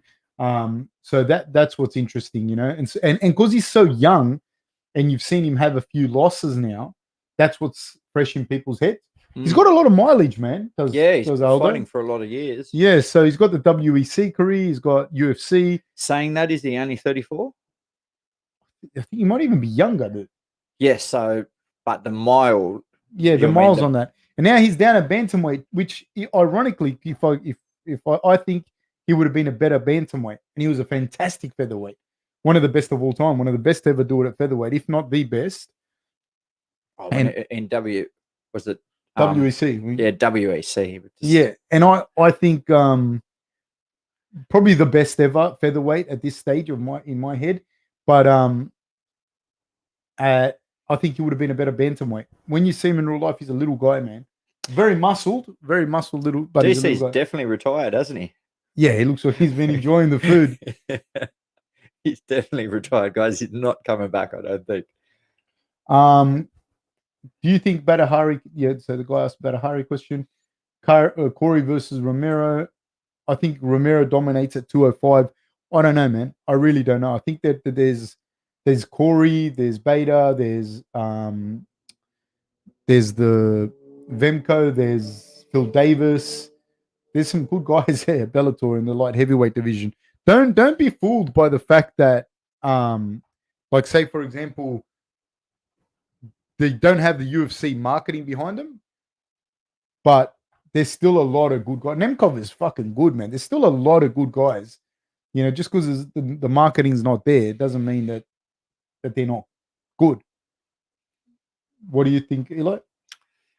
Yeah, I think, I mean, there's good fights there. I don't think that light heavyweight division in Bellator is as stacked as the UFC light heavyweight division, but there's still some really good fighters there. I think someone like Phil Davis has improved since he's went there. Do you know what I mean? He's fantastic, dude. Yeah, so, but I don't think it's as strong as the UFC roster. But, no, it's not as strong as the UFC. That's where roster, I think Romero would do very well there. The individual fighters are still very good. Yeah, very well. Very, very good. Jake and Logan are better wrestlers than Conor McGregor. I guarantee if they fought Conor in MMA, they wouldn't take him down. Yeah. They would not take him down. Conor's good, dude. I'm not even like a Conor fanboy, but he's fucking good, dude. And he's a very, very underrated grappler. People talk like, oh, you just take him down and it'll be like, dude, guy can grapple. He's good. He's a very, very good fighter. Khaos. He's up next, isn't he? Yeah, that's going to be crazy, that fight. I thought, so Sport Reactions wrote, I thought Romero beat Izzy. You should watch it back. I've watched it back many times. Thank you for assuming that I hadn't. But I've watched a lot of the fights a lot of times. I don't know if he beat Israel. I don't think he beat Israel, but I think it was very, very, very close, to be honest with you. I didn't see it as a massive, like, walk for Israel at all. I thought it was close. What do you think? Yeah, I think it was close as well, but I think the decision went the right way, even though I think I might have been rooting for Romero in that fight. I'm not sure why. I think he's had plenty of shots and that. And I would like to see him get a win and get up there, but no, I think I just don't think he did enough in them final rounds. Do you know what I mean? Just probably maybe he thought he had the decision, but no, I think he needed to do a little bit more active in that fight to get the decision. UFC is cutting expensive vets so they can fill cards with contender guys for 15K a pop. Hegemonium. I think there is some truth to that because the UFC can build a guy, like they can build a dude, and they've got the marketing and everything behind them. And for Romero, they can sign fucking 10 guys. You know what I mean? To do that, because I don't think say someone. I don't want to name names because I don't want to talk about people, but there'd be decent fighters in that middleweight division, decent ones coming up that wouldn't get paid anywhere close to what Romero was getting paid. And Romero wouldn't have been getting paid like big money either, you know, but he'd be getting paid a lot more than a young guy coming through for sure. So there would probably be some truth to that. Absolutely. Is a business. And Angel says, yeah, Sport Reactions, dude, I strongly doubt that. He's the only guy who's ever put any resistance against Khabib's wrestling. He's pretty good. No, Conor is very good. I think there's been other guys that have given Khabib harder wrestling matches. I think Gleason is one of them. Gleason Tybura, he gave Khabib a good run like that as well, and that was early on. But yeah, no, Connor's definitely no joke. Let me see. You got to try harder if you're going to troll my dude. This is solo effort. There's no sport here. Okay. What do we got here? I mean, Logan Paul wrestled in college, so I wouldn't be too against watching him in an MMA fight. No, like, look, in fairness, both of those brothers, well, first of all, they got a lot of money behind them, so training and that wouldn't be a problem. And they're not untalented as far as fighters are concerned. I think what people talk about is the fact that they, like, they're not, dude gets to fight Mayweather, you know what I mean? Yeah. And get a massive payday. I think that's what people are talking about. I don't think they're not talented. No, they've got talent. They're working hard. It's a show. They're very much in it for the entertainment. Do you know what I mean the entertainment factor? Like their little 100%. stunts and that they do and everything like that. Yeah, they're in it for the entertainment factor. Says Paul Gallen is looking for you, Fab. Why is he looking for me, first Australian? I haven't done anything to him. I haven't done anything to him at all. I just think that he's I was going for Mark, that's all. Yeah, I was expecting Moraes to wrestle for sure. So that's the comments there. Sorry, we're a bit behind with the comments. I think Goddard hated Moraes. Just the ref. Yeah. Let him take a beating, way too far. Way too far. Hassan, is Goddard from Birmingham? Endless Nameless. Welcome back, Eli. Thank you, sir. Thank you for the support. Really, really important. And we really, really need people's support. It really helps us to run the show. It helps us to, do everything. Facebook, YouTube takes a cut of this as well, of the donations. Takes a massive cut. Bastards. Huge cut of it. And so when you say, somebody mentioned one of the ads you get nothing, like nothing. Honestly, you probably get, if this runs over the course of a month, you get cents. Like you wouldn't get much at all. This fight that's coming now is going to be fucking fireworks. I'm actually looking forward to it as far as like a freak show. You know what I mean? Yeah. It's not that they can't fight, but they're both just crazy, man.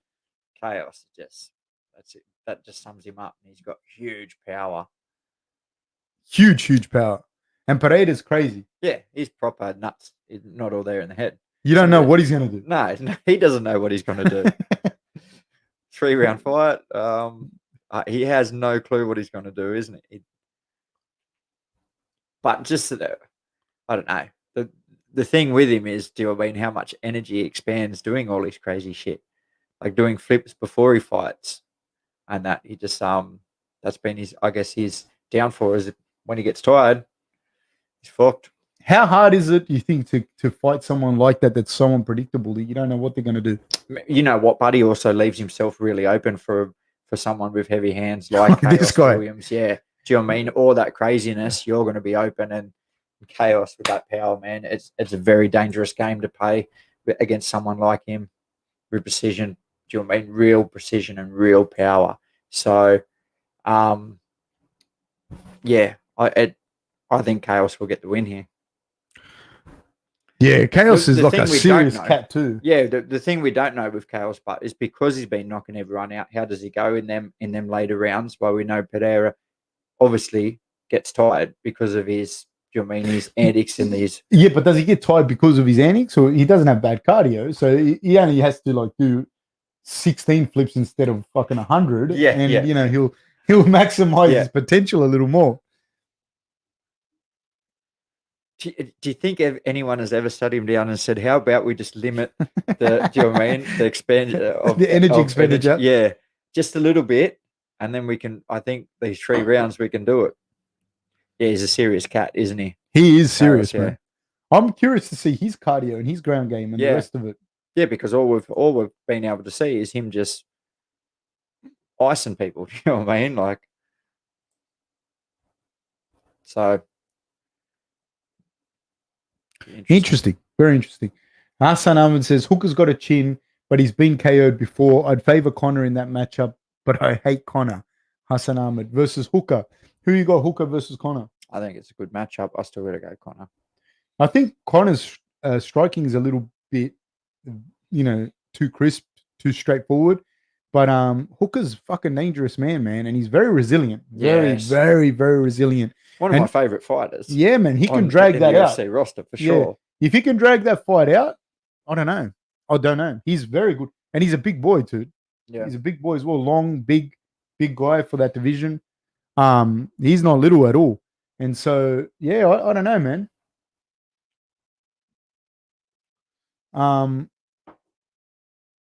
I think he's good enough to make Conor work without getting hit badly for a couple of rounds. I don't know. Not getting hit by Conor that's hard, man. Yeah. He hits you. He's very precise. I can't see anyone in that division not being able to not get hit by Conor. No. Yeah. And then you also have to have the game to be able to push Conor into situations where he's going to struggle. Yep. You know what I mean? Otherwise, it's just going to be bad. It's going to be all bad. Some solution. Yeah, YouTube takes a massive cut. It's absolutely ridiculous. Yeah, that's what I mean. That's why, whenever we do it, I end up, it costs money because you do the show. Now it's free card, so it's all right. But whenever we pay for a pay-per-view, it costs us money. It's not otherworldly. You very much enjoy it and everything, but YouTube takes a massive cut. Massive cut. You guys should post a PayPal account in the description. Yeah, I'm looking into doing stuff like the Patreon and different things like that. And I don't know with the pay. I feel bad. I can't ask people for money. Put money in the PayPal account. I don't know. I'm gonna work on asking for money. I'll add my PayPal. Yeah, we should maybe do that. Is that Bob Sapp? No, this is what's that guy? Luke Cage, the superhero, Marvel Comics. Oh, yep. Tybura was juiced to the gills against Khabib. Yeah, He was. Yeah. Yes. Did you just find that out? Yeah. Son, did somebody just burst your bubble? Yeah, I wouldn't say that he's the only one that's gassed in that division. GrangeTV, I value Conor's effort more, even though his success was lesser because he lost against a much more strategic Khabib. Khabib started the war wrestling system right after Tybura. I definitely doubt that, man. I would say to you, Khabib started that war wrestling when he was a little kid. His dad's very, very, very good, man. His dad knows the war wrestling. He just couldn't get off on Tybura in the same way, man. Tybura's huge and a good. And the thing with Tybura is that's his forte too. That's what he would do to people as well. He would grapple people, maul them. That's his thing. Why are MMA fans so devoid of empathy? So easy to jump on fighters. Training doesn't seem to help either.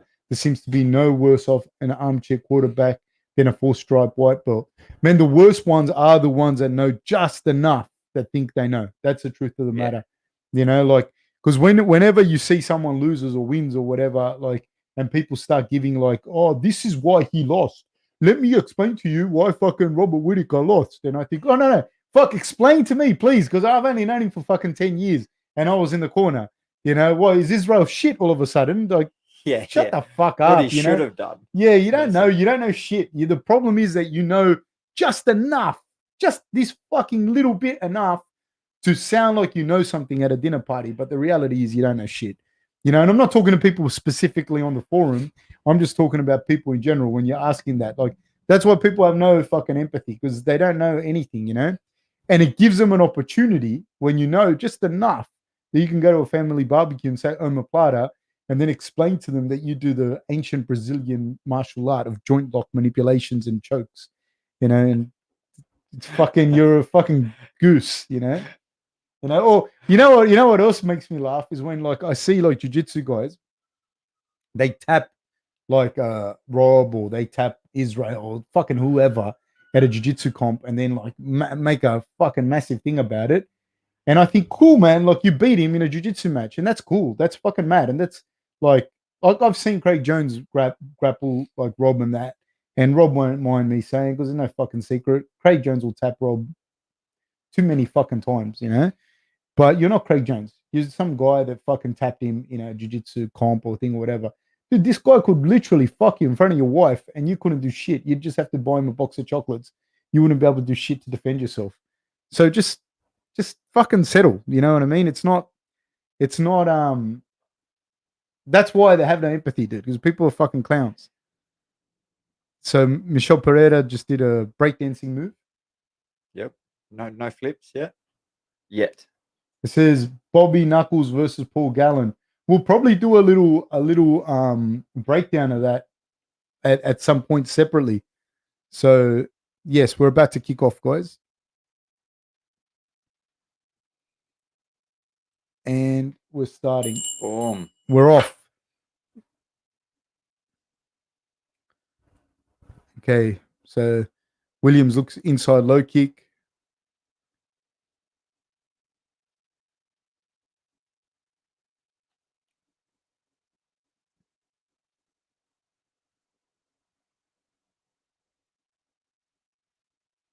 Yeah, we just had someone pop up on their Twitter. This fight is going to be crazy. I think that's how come we're a little bit silent. Yeah, sorry. I was just expecting it to be over by now. Yeah. But there are a lot of feints to start off with. I think they're trying to get both a gauge on each other. And Pereira's looking much more he's fighting properly, you know what I mean? Yeah. He's very wary of that power that Khaos has. Which he needs to be. Do you know what I mean? He really needs to fight. And Khaos is holding the center of the octagon. They're both in the orthodox stance, but Pereira's moving backwards and forwards. He goes to orthodox, goes to southpaw, moving backwards and forwards, staying way out of range and looking to blitz in and come in with kicks and punches from different angles, but he can walk straight into Williams' right hand. Is this going to go to the ground at all? Both of these guys are big, you know. You look at these guys and you compare them, like, say, to Pettis, and it's very different. Yeah. The size. But Pettis is super technical too.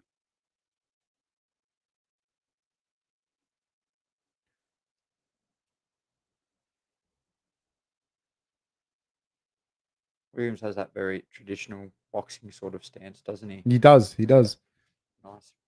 Nice tight hands. Yeah, he looks tidy. He looks very, very tidy. But Pereira staying right outside of range. Ooh, right low kick by Williams. And Pereira with the 1-2, but Williams took it flush like he did nothing to him. Pereira's looking... I like... Pereira's doing a good job. Williams landing the more powerful shots. He's landed a couple of good leg kicks, but nothing doing right yet. Williams goes for... not Williams. Pereira goes for like a Superman push off the cage punch. Yep. It's just a matter of time. Yeah, they're going to have to engage at some point. And they're both being very smart. Now, very close. I thought Williams was going to get a takedown there. Yeah, did he really want the takedown? Nah, he didn't. He could have finished that. I think he could have as well. I nearly thought Pereira was going to pull guard. Yeah, it's... Who do you give the advantage to on the ground? Have you seen any of Khaos Williams on the ground? Have you seen enough of him on the ground? No, I haven't. We haven't. I've only seen, do you know what I mean, icing people. So I definitely haven't seen enough of him on the ground.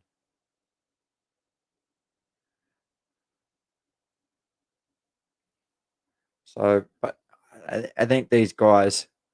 Oh, hit him with a little left hook, did Williams. He caught Pereira with the left hook. They like standing.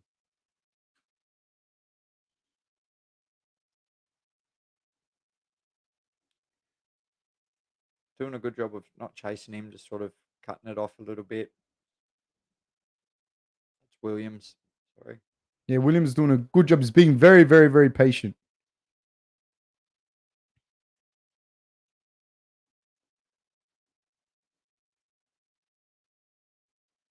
Very, very, very patient. They're just then. So Pereira's moving outside the octagon, outside of it, and Williams is just being very patient. He's just stalking him down. It's a very interesting fight. Like, you think it's going to be fireworks and it's not going to last, and then it's one of those fights that come out tactically. It's just a contrast. Oh, big right hand by Williams lands on Pereira. Pereira's got a chin, eh? Yeah, he's got a chin. Yeah, he just got that.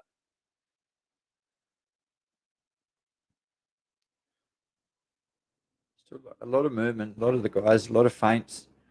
Very cautious of each other, which Yeah, they're just moving around on the outside. I don't know who you give that round to. Who do you give that round to? Oh, Pereira? Williams? Oh, Pereira seems to have landed something there at the end as well. I don't know who wins nice that little round. knee on the exchange. Yeah. Again, it's one of them rounds where I've just been watching it, waiting for the, do you mean that big bomb or that big crazy kick or something? I haven't really been tough round score.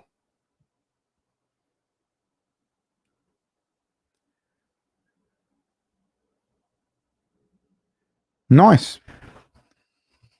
5 seconds. Oh, jumps over a leg kick, does Pereira. What was that? I don't know. And a sort of a little, I don't know what it was. Let's see, Bobby Knuckles versus Gallon. EY. What does EY mean? I don't know. Oh, hey. Yes, maybe. I don't know. I have no idea what's going to happen there. Randy, you mentioned you were doing some work with Volkanovski. Can you tell us anything about that? What type of work are you doing with him? Are you coaching? Just now during COVID and that, I don't think he was able to get some of his coaches over in that the way that he usually does. And he lives like not far from here, probably.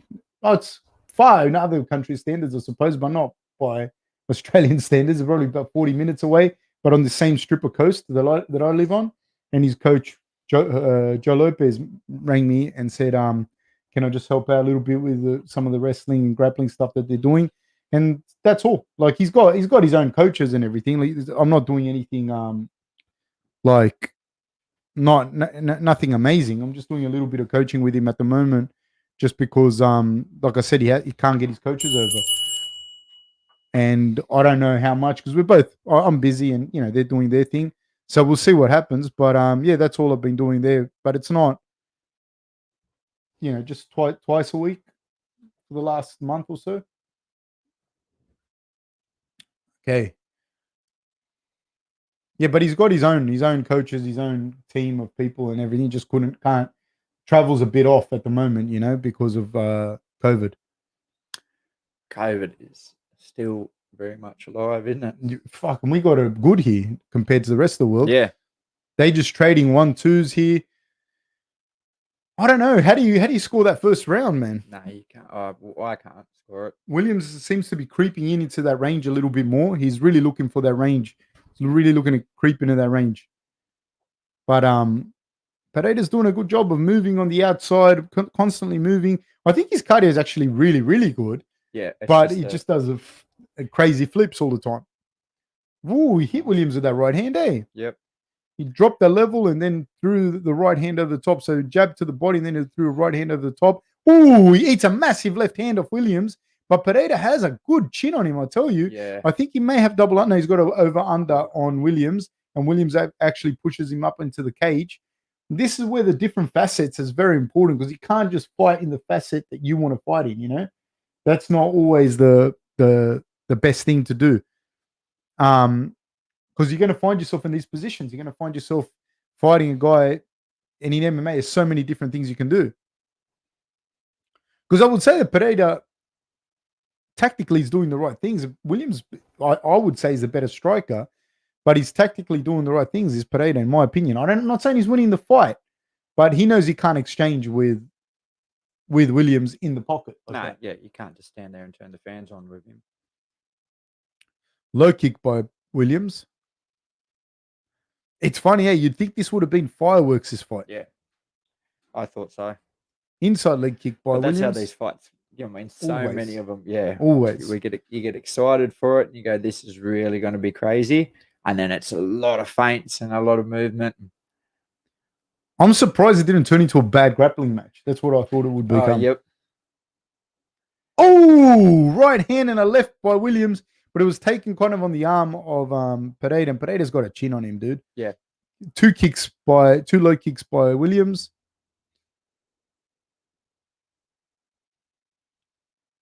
Oh, low kick by Williams, by right hand over the top by Pereira. Oh, he's landing the jab now, he's Pereira, but he ate one for his troubles as well.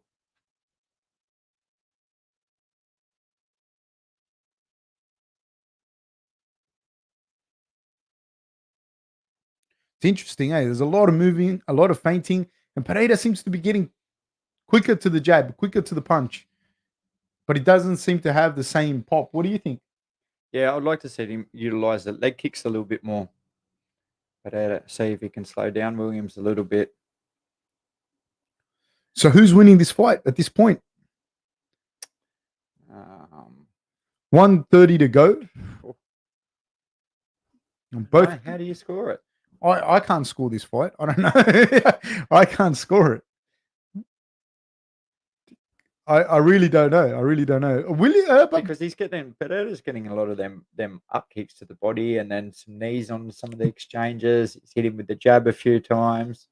But Pereira seems to have now turned the tide. Forward, yeah, he's moving forward. He's moving Williams back. Williams has slowed down a lot. Yeah. And it's funny because, then he hit Pereira with a flurry. He hit Pereira with a big flurry, and now he's got Pereira up against the cage. The sort of that 1-1-2. He got him with the 2, then back with the 1 again. Yeah. But but Pereira gets the better positions up against the cage. Tired. Williams is very tired. And you know what's ironic is that Pereira was doing the movement. Yeah. But you know what it is as well? It's you reacting to that movement tires you as well. That's what a lot of people don't understand. It's not just the movement, it's the movement and your opponent having to react to those movements, not knowing what you're going to do. I think we're going to see a finish here by Pereira in the third, late in the third. I think, late in the third. Okay. Because I see Williams is starting to slow down a fair bit. Yeah, he is. Right hand landed by Pereira.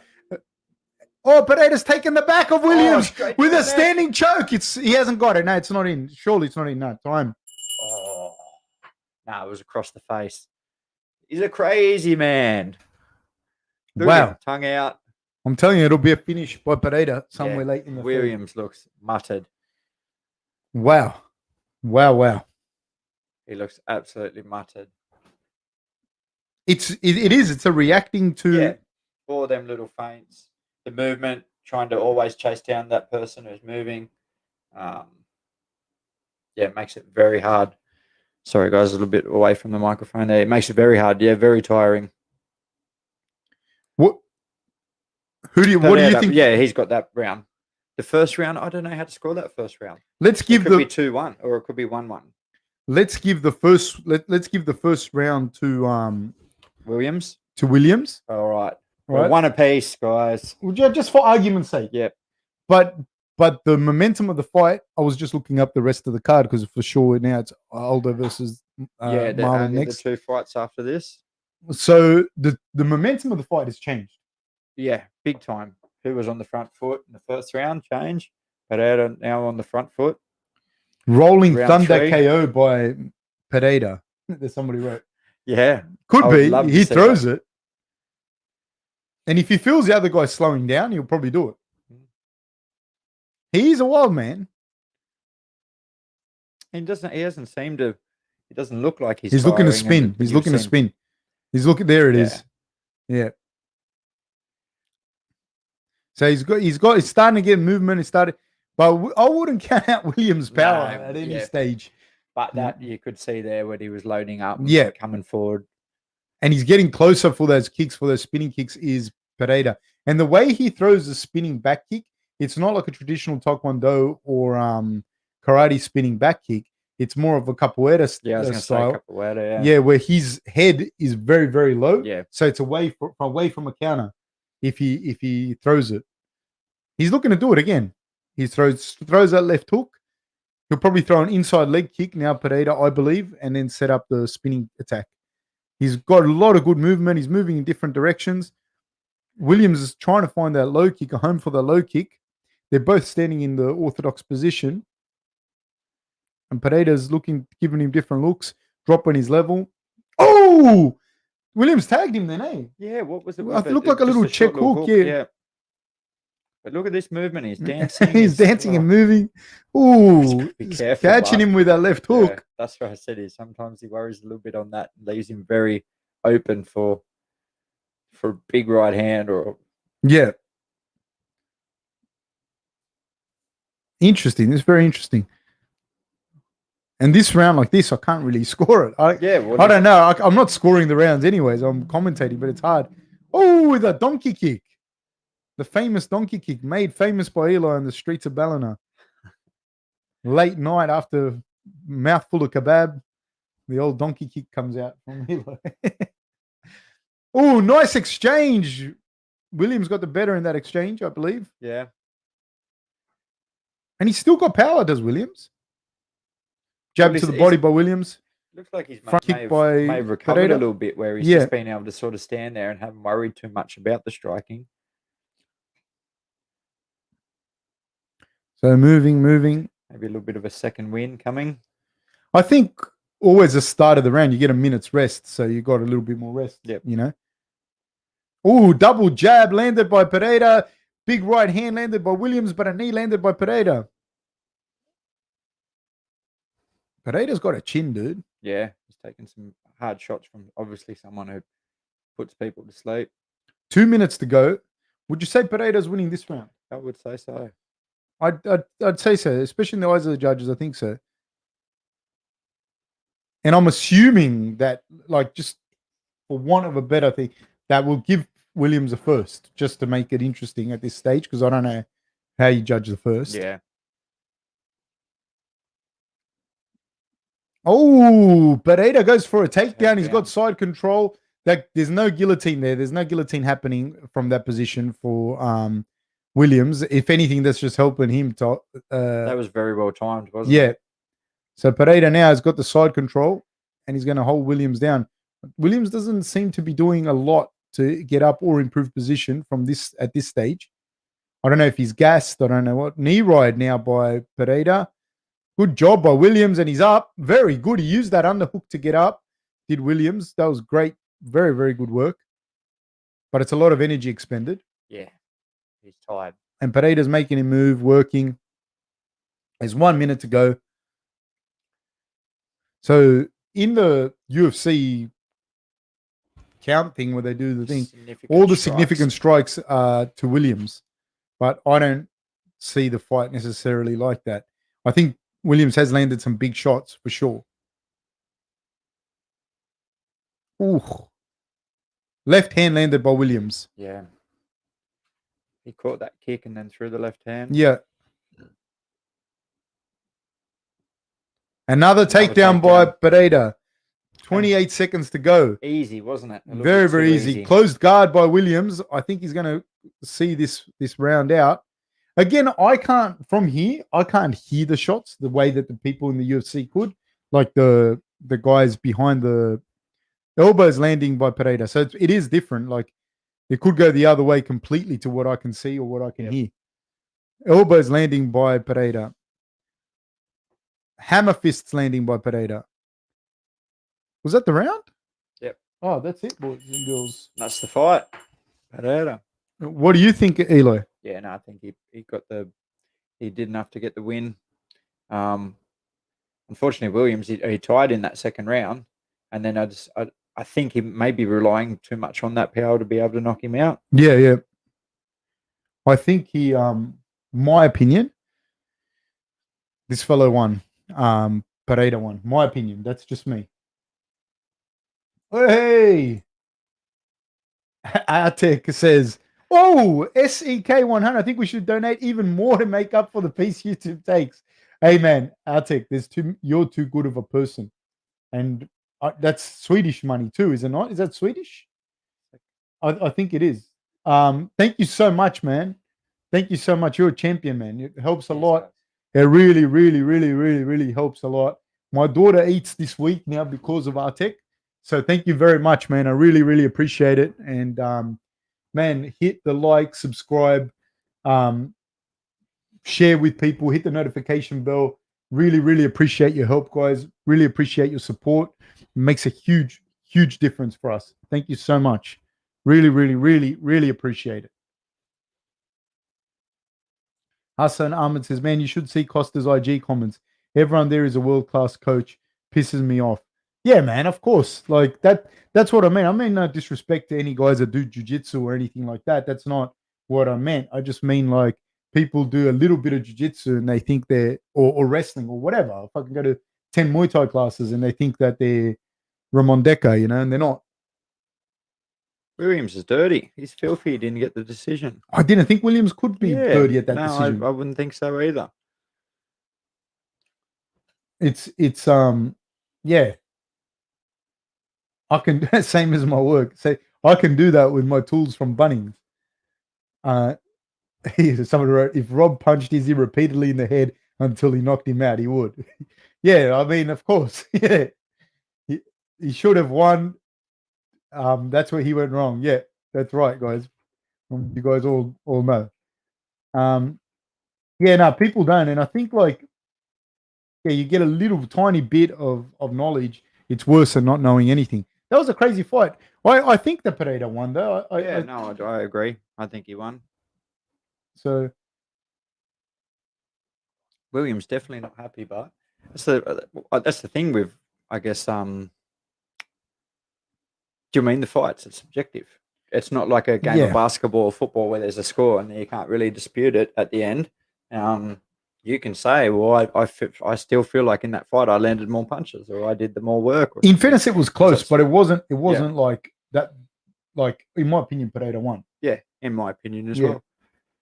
So if we were sitting here arguing about it, I had Williams and you had Pereira, then there'd be, there'd be some type of understanding of why he would be pissed off. But I don't think there's any reason for him to be pissed off. Go back to the drawing board. Yeah, I mean, I think there's a lot of work for him to do. But he's got a ton of talent. Yeah. Fab, you see Holland and Brunson is being targeted.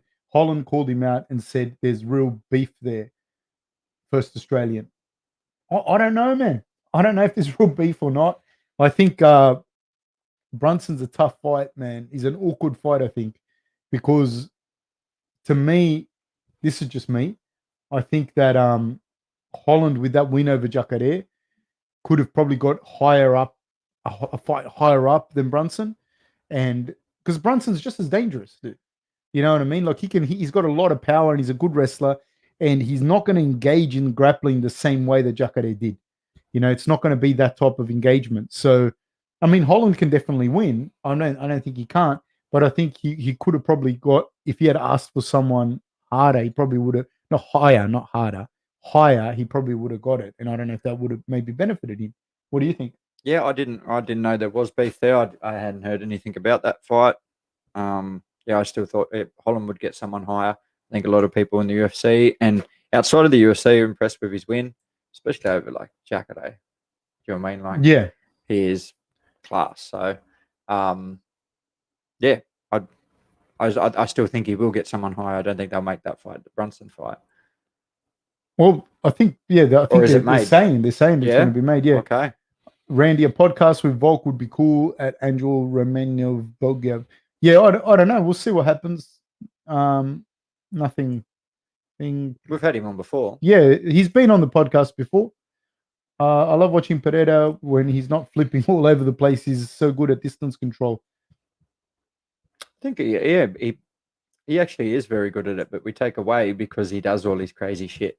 Do you know what I mean? We probably focus on that a little bit too much and not so much on what he does. Who are we talking about, Pereira? Yeah, but his distance control is really good. I think these are the things. He's got a crazy chin. He's got a very good chin. He's got good distance control. He's very, very strong, and he's big for that division. Yeah. And so what comes of that, who knows? You know what I mean? Yeah. We can't hear what he's saying, but I know it'd be something crazy. He's an animated gentleman. I'll give him that.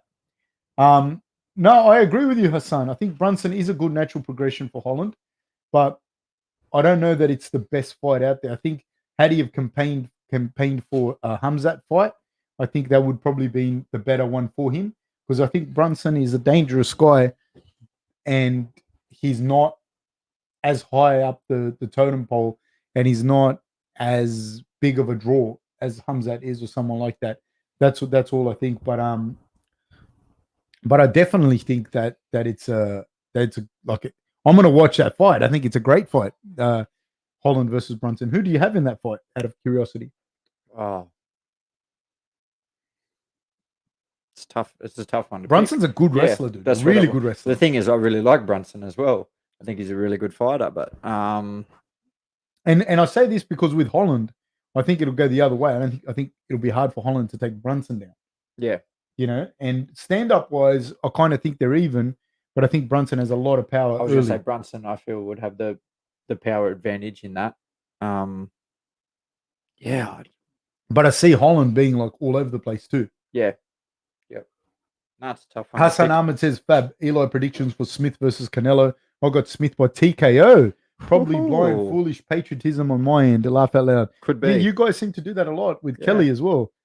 With Kelly, all the English people are like, yeah, people don't know what you're fucking saying and blah, blah, blah. And I was like, man, this is going to, I think it was. Anyways, Hassan, I'm not sure. Smith is a big boy. He is. He's fucking huge. He's a lot bigger than Canelo. Yeah, he is. But Canelo's so strong. Yep. What do you think, Eli? Nah, Canelo. You think Canelo? Yeah. Just like that? Yep. In that condescending tone? Yeah, Canelo. Canelo. Yep. All right. I also think Canelo. I think he'd be able to work in that range. He's got, mate, it's Canelo Alvarez. I think there is fights out there for Canelo that aren't being made. Did Canelo fight Smith before, the brother? Is this? Oh, let me see. I think I have a feeling that this is some type of family. A family feud. Yeah, maybe here. But no, I have Canelo. I think he'll get on the inside. He'll work that body. He'll be able to still, even though Smith is bigger, I still think he'll be able to push him back with great counter. He's pretty much all rounded, Canelo. He's got great counter punching. Yeah, I think definitely Canelo will be too much for him. But that dude's a lot bigger. Yes, he is a lot bigger. But yeah, I think the fight out. Yeah, he beat Liam. Yeah. Yep. So he beat Liam. I thought there was something. He beat Liam Smith. Yeah, there was some type of family feud happening there. Can his brother get revenge? Don't think so. Sorry. And I think Canelo is fucking big and strong. And after the Golovkin fights, I was like very impressed. Sir? Yeah. I tip my hat to you. Very impressed. No, I didn't agree with one of the decisions. What do you think? I think the first fight that I had. One was a draw, wasn't it? Yeah. Yep. I had Gennady in that. And here's another interesting thing, Hassan. I didn't know that Smith was from Bangladesh on your patriotic thing. Being patriotic, Hassan knows he's from Bangladesh. So Smith isn't from Bangladesh, is he? I don't know. Is he? Does anyone know where he's from? Hassan Ahmed Golovkin won the first fight hands down. Yeah, that's what I thought. I agree with that. Yeah, the first fight. And they could be a third. So, you reckon there'll be a third? Yeah, well, Gennady won yesterday. By a really dominant performance, do you know what I mean? So there's that there, or there's one of my favourite, Billy Joe Saunders. That would be good. I'd like to see that. I'd like to see. Hey, can I get you either more water? of them fight? No, I'm good, thank you, man. Yeah, I'd love to see Billy Joe Saunders and Canelo or Golovkin. I would love to see that fight happen. Whether it will happen, we'll just have to wait and see, folks. Yeah, but with the crazy world of boxing at the moment, we have these other entertainment stars, YouTube stars, and that are, I feel like, taking away a little bit of the spotlight from some of these guys that are the cream of the crop of boxing, and the spotlight should be more on them.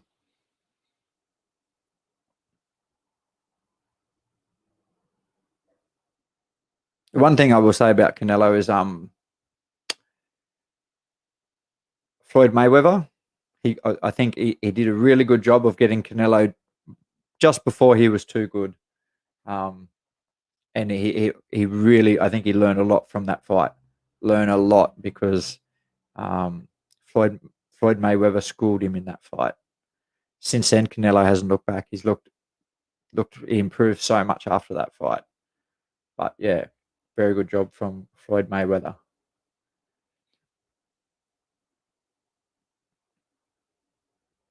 Who do we have up next?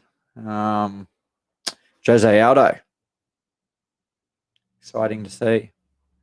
The man.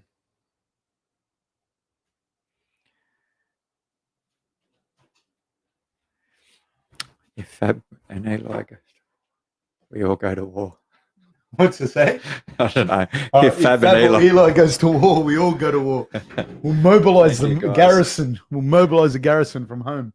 Yeah, Smith is a Brit. That's why is it? Why are we going to war? I don't know. Sorry, I was talking about when Floyd Mayweather he schooled Canelo, didn't he? When he fought him. Yeah, but Canelo was young and it was a different division too. That's what I said. Since that fight, Canelo improved. Like, I think he learned a lot in that fight. But do you think that if Canelo hadn't had to cut the amount of weight that he did to get down to that division, yeah, would that be a different fight? It could be. I felt like Floyd just really roped him into that fight. Do you know what I mean? That's what good fighters do. They make you fight their fight, and that's what he did. So maybe if the weight cut wasn't there, it would be different. But do you know what I mean? What if? Okay. I have here, would Gallen beat Jimmy Crute in boxing? I don't know.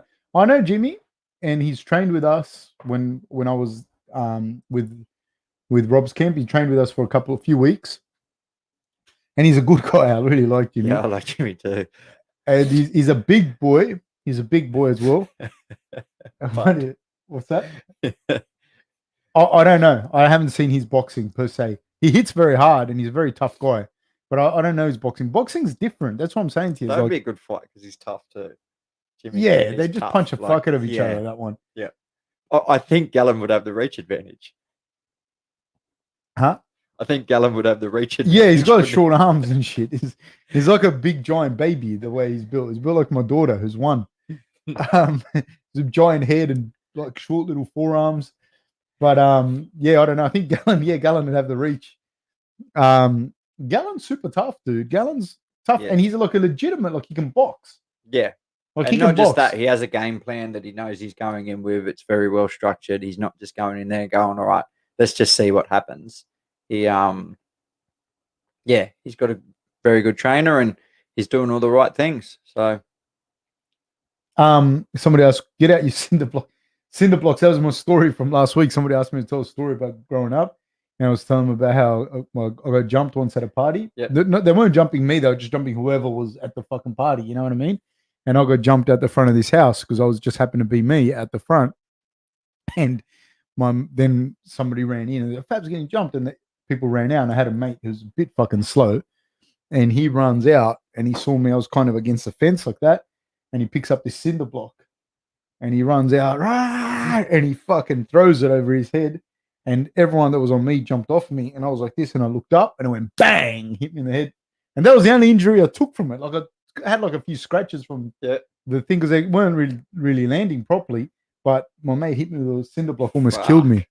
He's a bit of a slow coach, that guy. He jumped in the shallow end of the gene pool.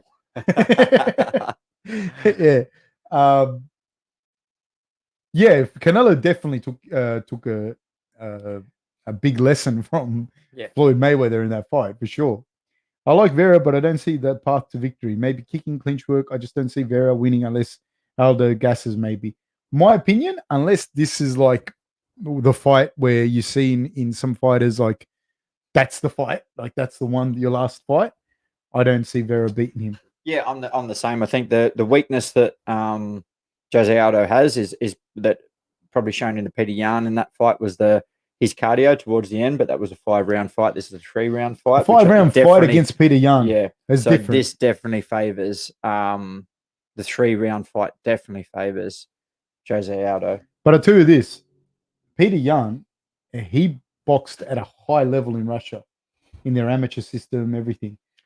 When you put that kind of cardio on, like when you put that on someone.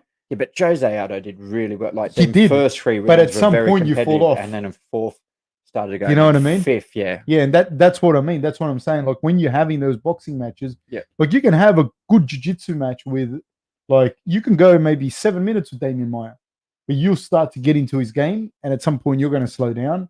You're going to start making a mistake, and then he's going to tap you. Yeah, And I think it tapped me before 7. Thanks, Fab. Thank you. Yeah. Eli, 7 minutes. We should get t-shirts. Eli, 7 minutes with Damien Meyer. Yeah. I went 7 minutes with Damien Meyer, and all I got was this t-shirt. But that's what I mean. I think there's a point where you're not going to keep up. But I don't see Vera being able to put Aldo at that boxing range. Yeah. Unless Aldo's completely fallen off, which could happen. And that's no disrespect to Vera. I think Vera is very, very, very good, but I think Aldo's one of the best to ever do it. I like Vera. I like him as a person and that too. Yeah, like absolutely. Story and that, yeah. Yeah, I like him as well. Hassan Ahmed wants to know, who do you think would win, Spence or Crawford, and how? I'll go Terence Crawford. I'd go Terence Crawford in a decision. Why? I just think he's just a little bit more dynamic. Yeah, I think I would go Terence Crawford, and yeah, just because of that, he's a little bit more elusive, a little bit more dynamic. In a decision, I don't know if he'd be able to, because Errol Spence is a very good technical boxer. Do you know what I mean? He stays very tight, very tidy. Yeah, but that's who I'd go. Terence Crawford. Yourself? Yeah, it's hard for me to bet against Crawford. I think Spence is slick though. Yeah, I know. He's very, very slick. But he just, you underestimate him. I don't know I do. Anyway. What, Spence? No, yeah. I always have. I just see him, and he always looks like he just has this persona that's very calm and relaxed, and he sort of always. But Terence Crawford is the same too. Yeah. Like he's not like a overly kind of guy. He's very like chilled as well. Yep. You know, I don't know. I just think Crawford knows there's a point in the career like where, you know, you're looking at someone and you're like, right now this guy's unbeatable. Yeah. And I think like right now that's Terence Crawford's time. Yeah. You know, and then it goes so quick. It's like Khabib. I think that's why I want Khabib to stay retired, because right now there's a moment where you're like, nobody can fucking beat me. Yeah. He looks unbeatable. But that moment, as soon as you think that about someone, it's gone. Yeah. Like it's like 2 more fights and then it's over. He's not even the same person anymore. And the peak doesn't last long. I mean, you might still be winning, but you're not in the same. It's not at the same thing. Has he got a new tattoo? Yeah, on his chest there. He's looking extremely ripped. And I just also like that. He just had a band around his forearm, and he took it off just before. I don't know what that was, whether it was some type of compression or something like that, if he's had an injury. But that was really strange. Okay. Man, he's looking ripped, eh? Yeah. I don't know. You know, 34, that's the thing, and that's exactly that. Like at some point, it'll be too much for Aldo. You know what I mean? Yeah. Like at some point it'll be over. Will it be this fight? I don't know. How do I rate O'Malley versus Cheetah rematch? How do you see it going? I'll go for Vera in that match. Yeah, I don't hate O'Malley. I just like Vera more than him. Yeah, I agree. And you know what? That's the second, maybe even the third time O'Malley has hurt himself in the same fashion. And if you hurt yourself in a fight, you fucking lose. You know what I mean? It's not like the other guy's fault that I hurt myself while I'm fighting you. You know what I mean? It's not like you're fighting and the light fell from the roof and hit you in the head. Like, nah. You know what I mean? It's you got hurt. You know what I mean? Like you got hurt in a fight. Like if we're fighting and you throw your hand and I catch it on the forehead and your hand breaks, it's a fucking fight. Like, good for me, but shit for you. You know, it's just a fight. Ecuador versus Brazil. That's like the South American qualifiers or Copa Libertadores or any of those things. I don't watch soccer, but you know, my dad did. Vamos, Chito. The weight cut seems hard on Aldo. He had a very low energy during media day. Yeah, man, you know what it is? The weight cut in itself is one thing, but it's how you rehydrate. You know, if he rehydrated well and he's good, then great. But it looks like it takes every ounce of fat off him. Yeah. I would have liked to have seen him bantamweight when he was younger. It's very hard for you to go down in weights as you get older. Although he was never really like massive. He was very muscled, but when you see him, his frame and that, he's like a little guy. He's not a big guy. Vera's very kickboxing forward. I think he'll be throwing a lot of calf kicks. If they start throwing kicks, man, I'm always going to back Aldo if he starts throwing his that's the kicks thing. If again. you're going to go kick for kick, he's a dangerous guy to do that. And Yeah. that's what happens as well. He usually returns a kick straight after he receives one. So I think Vera's going to look to get it to the ground. I think. Yeah. I think so. I don't know. But man, Jose Aldo's got really good Fucking wrestling defense. Crazy. His hips for some reason. We're off. We're off. All right, guys, we're on. We're off. He's just got great balance. Period.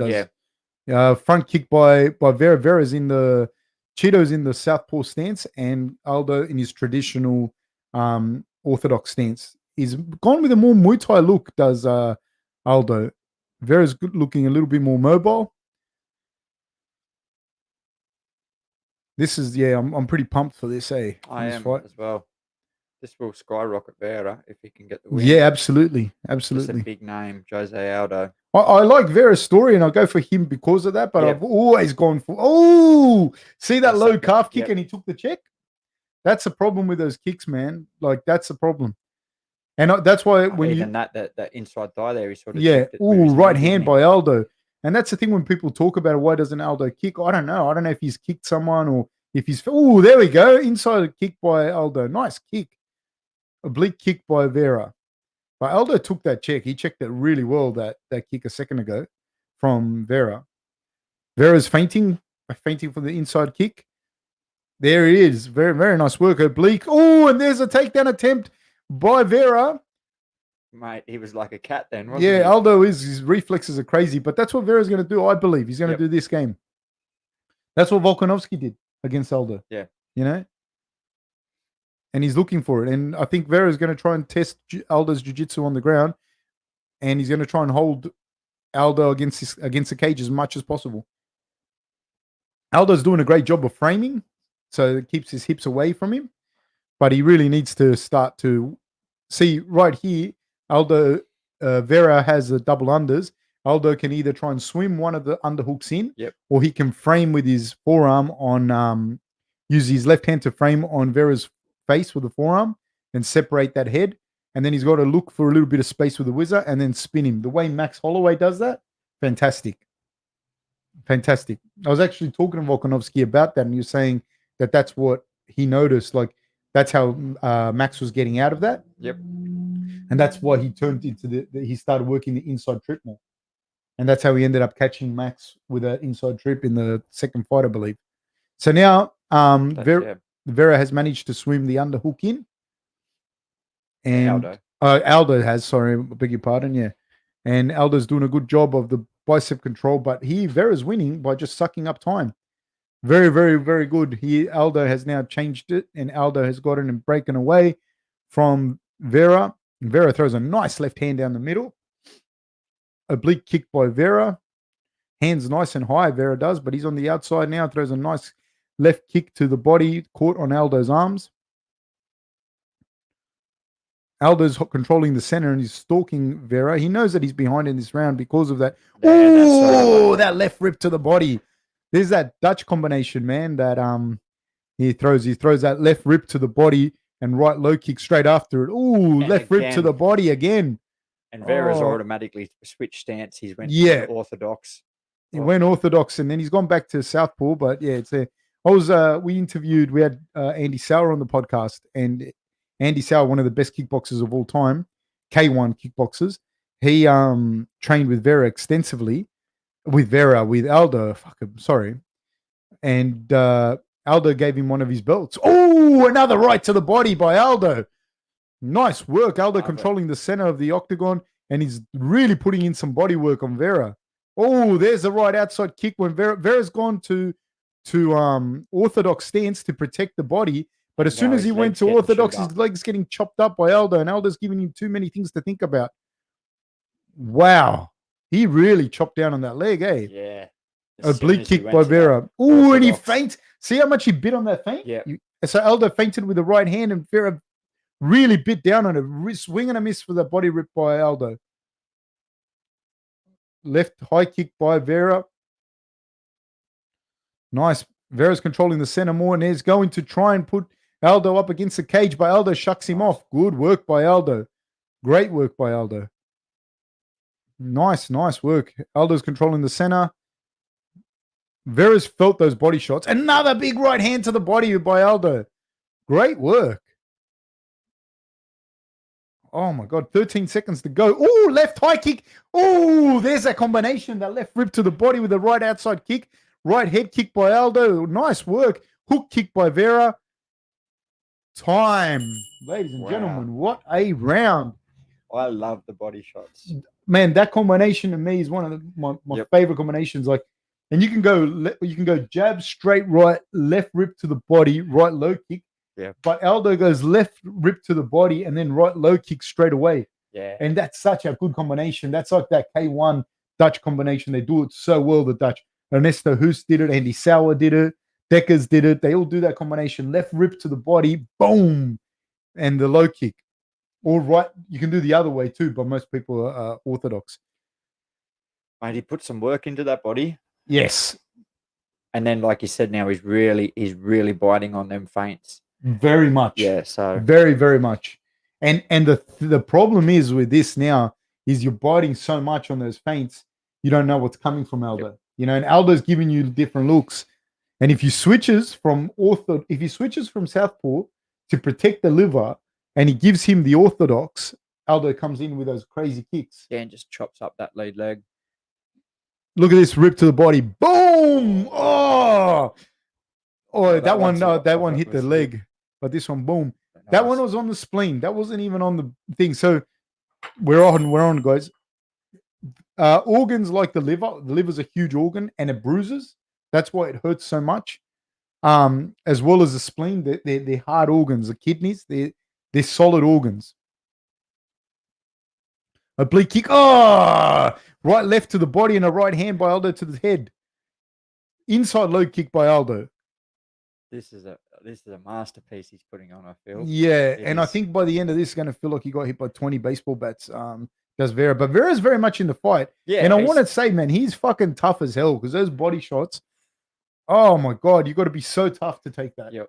But he's just Aldo just willing. Really right, low kick. Working hard on that body. The other thing, can you notice that Cheeto's right arm is a little bit tucked in? Yep. It's a little bit tucked in, protecting that liver now. Ooh, right low kick by Vera. Vera's very much in this fight. Nice exchange, but it gets hit with the left right by Aldo. Aldo's got those quick hands, eh? Vera went to go inside, but ate a check hook by Aldo for his trouble. Nice work. Oh, jab to the body by Aldo. Nice work. Aldo's definitely controlling the center of the octagon now. Oblique kick by Vera. Ooh, another right to the body. That lead right hand to the body by Aldo's money today, eh? Yeah. Just all the left hook by Aldo seems to have caught him, not flush, but caught him enough. Made Vera stumble. And that's from that work that he's put to the body. Yeah, absolutely. Absolutely. And people don't understand is that towards the third round, if we get there, that body work in the first will be affecting you. You know, really starts to affect your cardio. But Vera is very, very fit and very tough to have been able to take that. He tried to shell up and rush Aldo to try and get him up against the cage. But Aldo pushes him away. Ooh, low kick by Vera and a short exchange there by Aldo. Vera got the better of it, I'd say. Right hand lead straight to the face by Aldo. And you're feeling that. Ooh, nice uppercut by Aldo. He showed the right hand lead, feinted on it. And as Vera covered up, he hit him with an uppercut, then worked the body again, another rip to the liver. There's only so many of those you can take. And if he hits you flush on the liver, you're in trouble.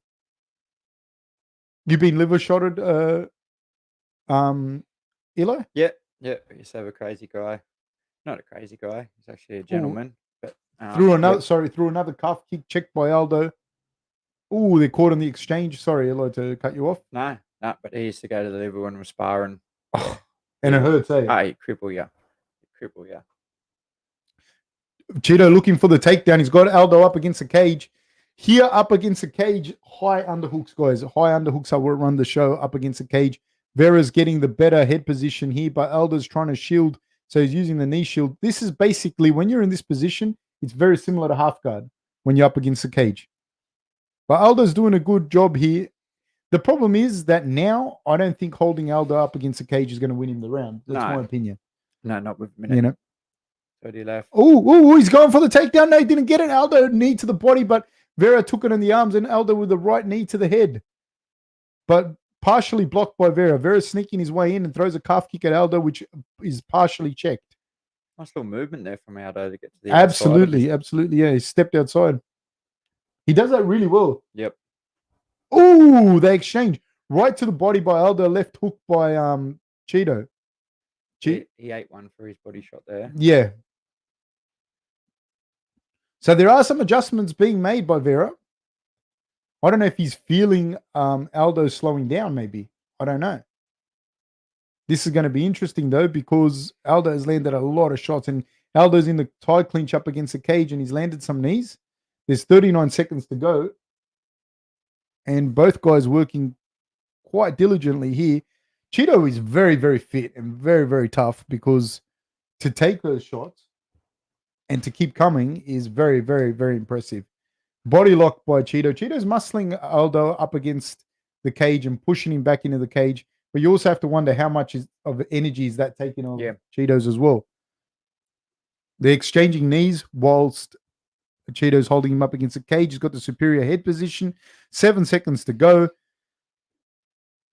The tie clinch is being exchanged here. Nice work, guys. That's the bell. Wow. How do you see that, Eli? No, I'd still give it 2 rounds to Aldo, even though Vera probably controlled the last minute of that fight. I still give it the 2 rounds to Aldo. Yeah, it's pretty.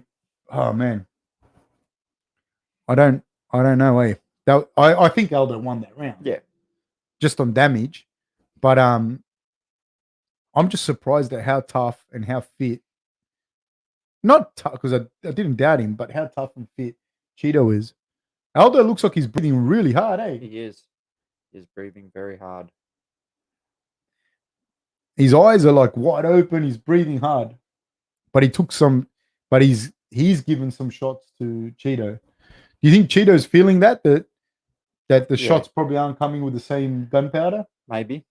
He could be. He's very keen for this last round. Yeah, he is.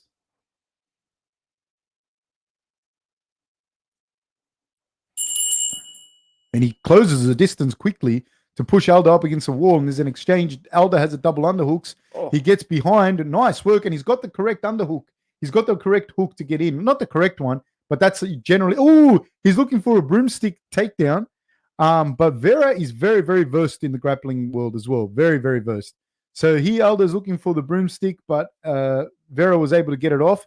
But here it's hard to get the guy off from your back like this. An experienced guy like Aldo can hold you for a while. There's 4 minutes and 30 seconds to go. Vera went for a Kimura. Now Aldo's taken his back. He's got the hooks in. He's a little high, but he's got the hooks in. He's got the hooks in. And this is where you have to go here so you don't get shaken off, is get double underhooks from the back, and you won't get shaken off. He's very high here. He's very high, and Vera's controlling the wrist. Vera's going to be able to shake him off. But with 4 minutes to go, Aldo's doing a fantastic job of just wearing out the clock as well and making Vera work. Both these guys, their legs will be working. It's not easy work. Ooh, Aldo's gotten him down. Aldo's got him down on all fours. Great work by Aldo. He's got the wrist control. He's taken the back. Nice. Is Vera going to be able to slide out? I don't know, because Aldo's doing everything right. And now he's got like a body triangle kind of thing, and he's not going to get any kind of foothold on Aldo. And Aldo's jiu-jitsu is very, very, very good. Very good. One of the guys that was one of my instructors, Hugo Nunes, shout out to Hugo Nunes, fucking unreal jiu-jitsu. I think he's a jiu-jitsu instructor. He's somewhere in North Sydney, a jiu-jitsu instructor. If you get a chance, anyone that's out there, Hugo Nunes. That dude's jiu-jitsu is fucking through the roof, and he used to train with Aldo back in the day. Yeah. Were you there when Hugo was there? Yeah, I've met Hugo, yeah. Yep. Did you roll with him? Yeah, yes. Did he footlock you? No, he didn't footlock me. Fucking hell, man. Lucky but for you. He played with passing my guard for like It's just a yeah. fucking joke. Yeah. Good. His jiu-jitsu is very good, and he trained with Aldo back in Brazil, and he said that Aldo's jiu-jitsu is fucking for real. They're really, really good.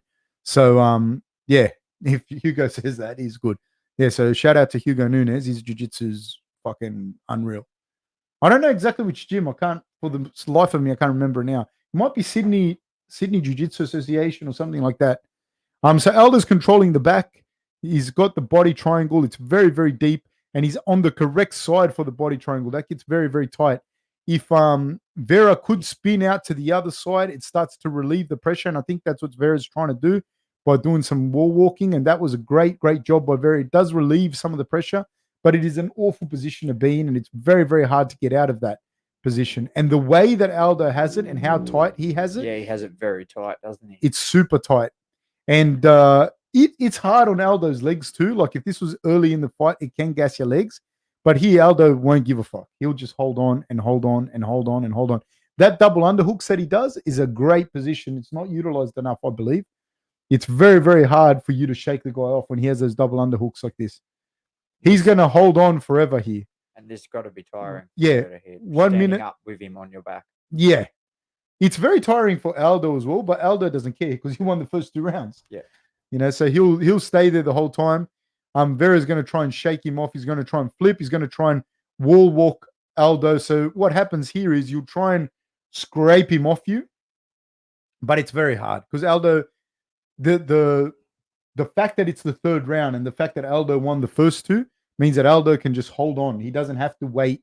If this was a 5-round fight, Aldo would have to make a decision as to not to gas his legs out. That was a great job because Aldo changed his position to make sure that he didn't fall off when Vera went for the slam. Vera's fighting all the way to the end though. Yeah. But he's just in a position that what can you do? He's obviously frustrated, but Aldo's not going to give up this position. Nah. He's looking to try and spin, but I don't see him spinning. Aldo is so tight. Plus, he's got that foot under Cheeto's leg, and that's going to stop him from spinning because he can elevate him back over. And so that left foot of Aldo's is going to stop Cheeto from spinning because he can either elevate him or follow him, and he's followed him. Vera, mate, I am really, really impressed with Vera, honestly, because he's so tough. He just fought all the way to the end, ate some crazy body shots, but Aldo's just going to hold him. Vera with some, I don't know what he was doing then, but I would rather he just kept fighting. Yeah. Ooh, nice elbow. And that's the round, people. And that's Vera's frustration, I think. Yeah. A little bit frustrated towards the end, but man, you can't be frustrated with someone controlling you. Like, you know what I mean? I think he did a fantastic job. Yeah, I think he fought very well. I just think Jose Aldo fought a lot better. He looked very impressive. I was so impressed with Aldo. Yeah. But I do think that day is coming closer for Aldo. Yeah, yep. You know what I mean? I don't think the cardio is the same. I think he's slowing down a little bit. Yeah. But that performance was fantastic. And I say this not as a criticism. I say this as he's probably one of, if not my favorite, one of my favorite fighters of all time. And I just want to see him stop. Yeah. That's me. I would also like to see him just retire. I'm sure there's plenty of other things out there for Aldo to do. It's a huge name in Brazil. Huge. Oh, mate. Worship him there. Eli, I rate Thurman a lot. How do you think he would do against these top guys if he wasn't so injury-ridden? I mean, against these top guys, Thurman's been there with all the top guys. Do you know what I mean? He fought Danny Garcia, he beat him. Sean Porter, he beat him. It was just funny. He had them injuries, and then he came back and fought Manny Pacquiao, who was one of the best ever, and lost to Manny Pacquiao. When before his injuries, I really felt like Keith Thurman was the number one. Do you know what I mean? Well, he had all the belts and that. So it's going to be hard now for Keith Thurman on like who is he going to fight next to get back in that belt contention. But nah, Keith Thurman, I love him. Do you know what I mean? One of my favorite fighters. Very exciting fighter. I like his personality too. He's different. He's fucking different. He likes reading books, and he's married to like a Nepalese queen and stuff. I don't know. He's just a different dude. But I really like him, and the way he boxes. He'll stand there and bang with you. He can, you know what I mean? He can get into a technical boxing fight and outbox you. yeah, I really enjoy Keith Thurman. One-time Thurman. Where are my marbles? Roses are red, violets are blue. Here's $5. Thank you so much, man. I really appreciate it. It helps so much to run the channel. I cannot explain to you how much it helps. It really, really, really helps. Every single bit. So please like and subscribe. Hit the notification bell, follow it, share it. Really, really helps with everything we do. You know, it really, really does. So thank you so much, guys. Thank you for helping. Where are and for my doing marbles? Thank you. So what? Yeah. What happens with Vera? With Aldo now? I don't know. Like I said, would like to see a retirement. I'd like to see a retirement. It's funny because and that's not because of this performance. No, it's just not because at you're all. a fan. Yeah, because I'm such a huge fan. I don't want to see the same thing that we've seen happen to so many fighters. It's even funny. Anderson Silva, from his last fight, I mean, we sat here and said we didn't want to see him fight.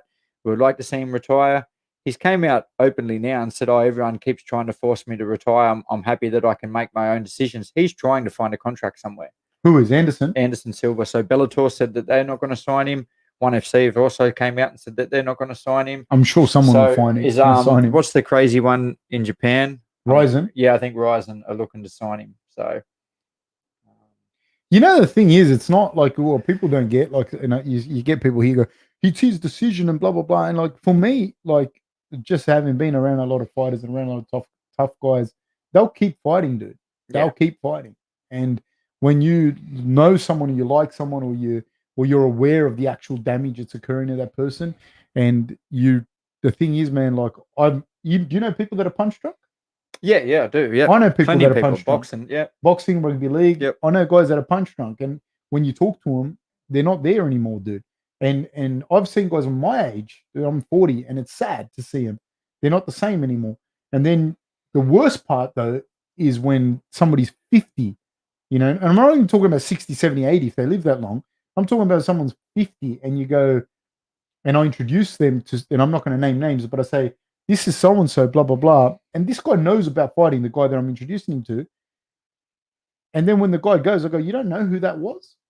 And they go, no, I don't know who that was. Yeah. And I'll say, that was so and so. He played first grade rugby league for whatever, and they're like, I don't know, because he's 50. And people don't give a shit. I did the exact same thing sometimes. I'm like, what do you mean? That's blah blah blah. And they're like, no, never heard of him. I'm like, that's it. Like this guy did this and this and this, and like, so it actually doesn't matter in the it doesn't matter in the it doesn't think. People don't know. And then like, he did it for the love of the game and this and that and everything. But dude, I know a guy, a really good guy, man, you know, does a lot of work. I don't want to talk too much because I don't want to say, you know, people figure out who it is or whatever.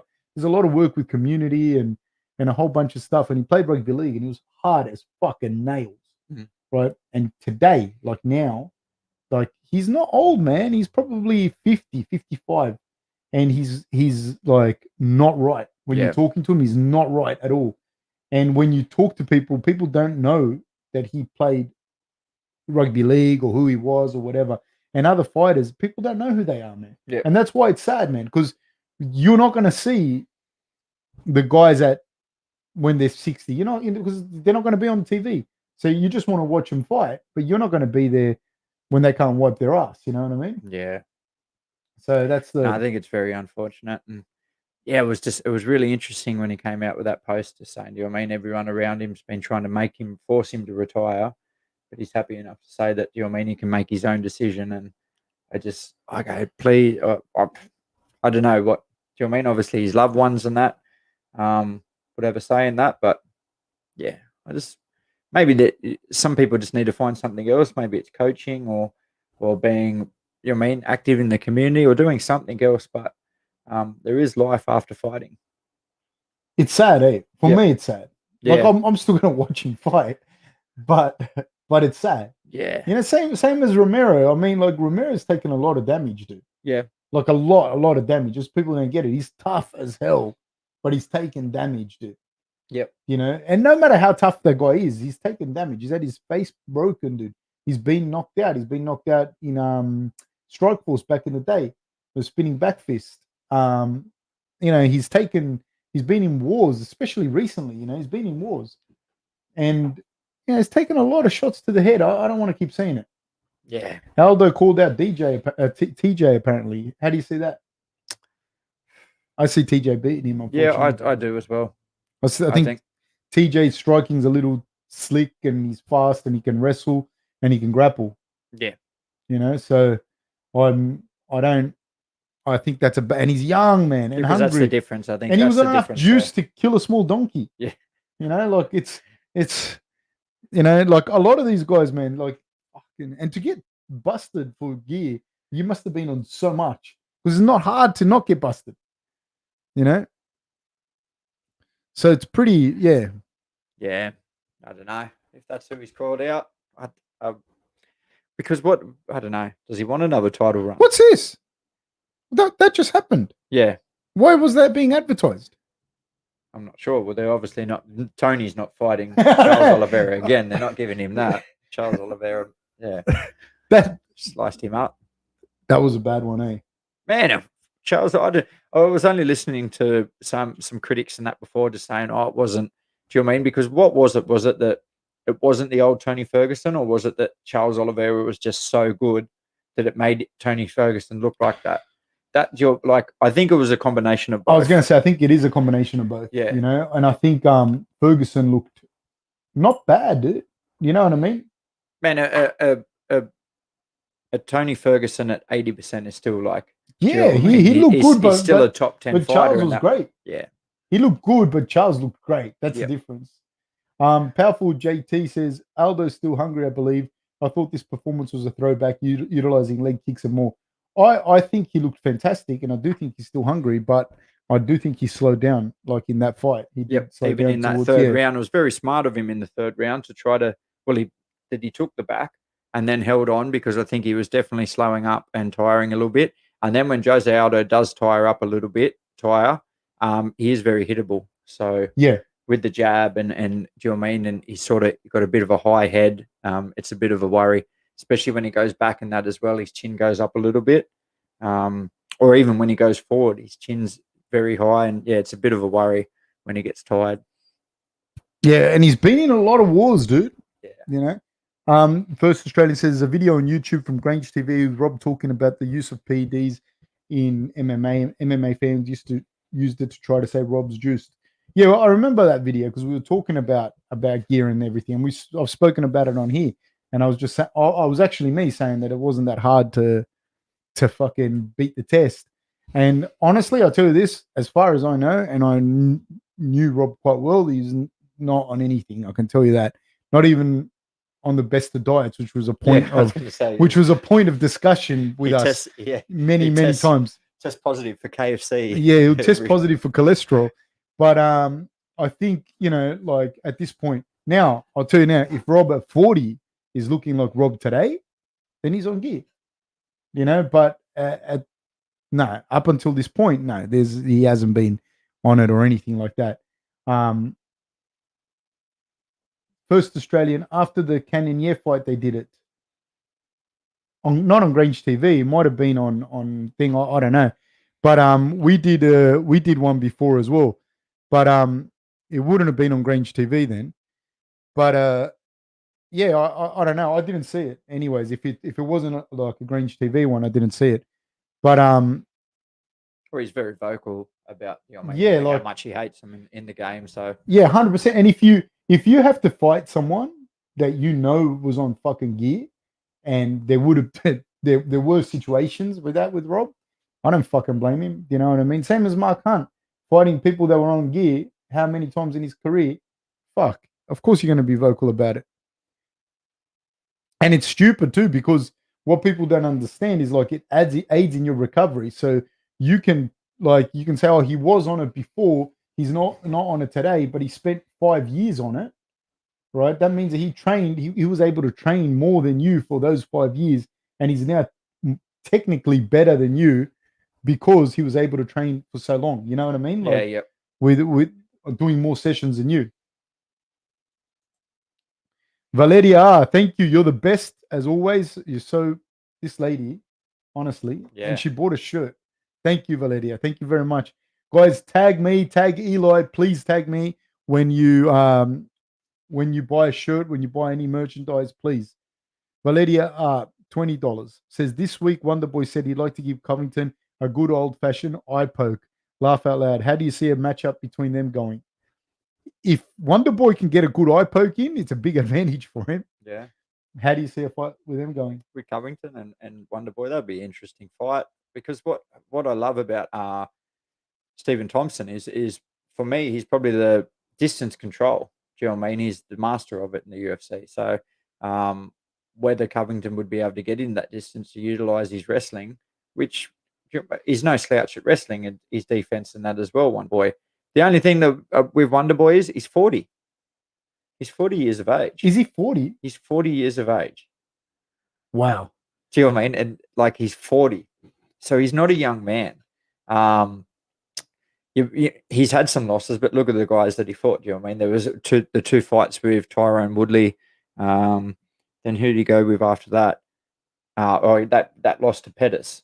Sorry. So I think he's lost 3 out of his last 4. That loss to Pettis, which he was dominating that fight, and then Pettis did that. It was off the cage, wasn't it? That Superman punch that KO'd him. He's got a chin. I would go Wonderboy. It'd be a very good match. It'd be a very good fight.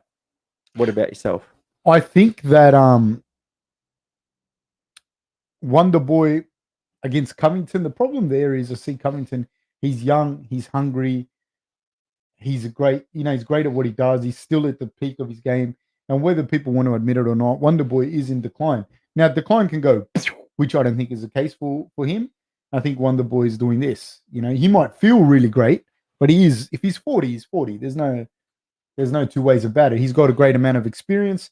He could win this fight, but there's a big difference, man, with young, hungry guys that are up and coming. And guys like Machida, Rob,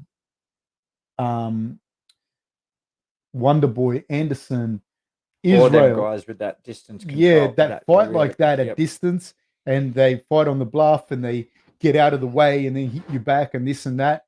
They will fight like that until they get a little bit slower. Then you start seeing them get caught, and that's why I say to you, I don't like seeing that anymore because it's not the same person anymore. So you're asking me, could he beat Covington? 100% he could.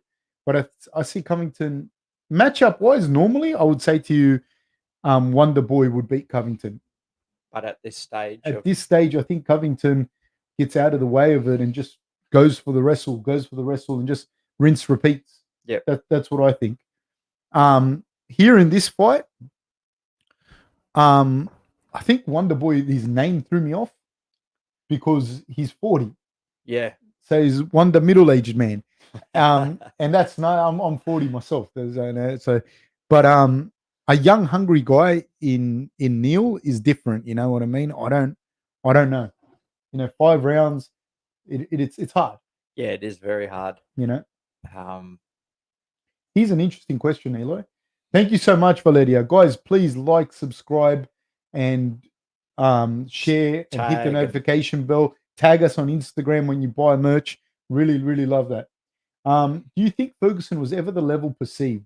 He lost the first round against Cowboy, was taken down and beaten by Kevin Lee until the triangle. What do you think? Yeah, well, that means that, you know what I mean, that he still won that fight against Kevin Lee.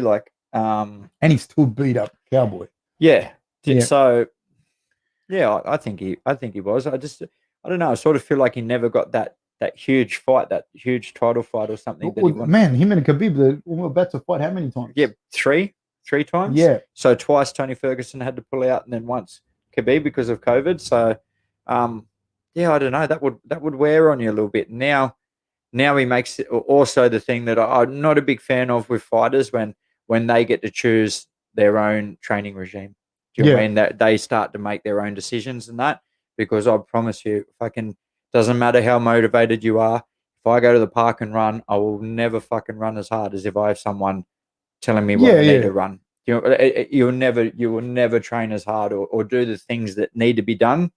The things you don't want to do. Yeah. The things you don't want to do, because no one wants to run terrible hills, and no one wants to, do you know what I mean, work on the things that I'm not good at and look like. or just be in a shit position over and over again. And do you know what I mean? Like for a whole training session because I'm not good off my back. So what I need to work on is just getting off my back. Someone on me, get off my back. And you know what it is hard with that as well is because when you get to a position, like you'll get to a certain position based off the stuff that you did before. Yep. And then you can sit for the next few years doing what makes you comfortable and not doing what you did before. Yeah. And you'll still get good results, but it's the years after that. You get what I mean? Yeah, yeah. So say, like, I agree with you with that when you're talking about Ferguson. Like, I think that he got to a certain point doing certain things because he still had a wrestling background. He's still, Yeah. You know what I mean? You're still coming off the back of that type of training. And then when you start to make these other decisions, the results aren't apparent. A lot of times when people will look at stuff and they go, he changed camps and now look at his results. And like, no, when there's immediate results are off the back of the last training camp that you had. You got to look in 5 years, 3 years, 4 years. That's when you'll really start to notice it. Because if I've been training somewhere for 15 years and I changed camps and I trained here for 3 months, that's still off the back of my 15 years. You know what I mean? Yeah. So I think I think the thing is, how good did you perceive him to be, or how good did people perceive him to be? Is unbeatable what you perceived him to be? Then yeah, but I didn't perceive him to be unbeatable. I thought there were people that matched up well against him, but Tony was always going to be for the most part an attrition fighter. Like he'll come up to you, take your damage, throw you, give you lots of different looks, and eventually wear you out, overwhelm you, submit you, or stop you, cut you open. That's the kind of guy he was going to be. And eventually, someone's going to be there that's going to say no. You know the type of person, Tony Ferguson. I got a mate up home, Quinn Pike. Shout out to Quino. Grew up with him and that. Fucking crazy as batshit. He reminds me exactly of Tony Ferguson. Did you see Tony training like in the lead up to the fight and that? Like he's wearing his sunnies and that while he's like sparring and stuff like that, and just does the craziest shit. And here's just a quick story with mate Quino. This sums up like Quino. One time I got up to go to the gym. He lived across the road from my dad, so when I was living up there, I was going to the gym around 5:30 in the morning, and here's Quino out the front, freezing cold morning, like for Ballina, so I don't know, 18 degrees, still cold. I got a jumper and that on. He's out there just in his shorts with a samurai sword, trimming the trees. Do you know what I mean? I'm like, fucking, what's going on, Quino? And he's like, no, nothing, just trimming the trees. But he's doing it with like proper samurai angle. Do you know what I mean? And like, but it was nothing to him. Do you know what I mean? Like, I'm like, what's going on, Quino? And he's like, no, just trimming trees. Do you know what I mean? Like, so he's wild. Yeah, 5 o'clock in the morning in your fucking undies. You know what I mean? Like, but that was just standard. And he reminds me of fucking Tony Ferguson so much. So I could imagine. Was he a good athlete?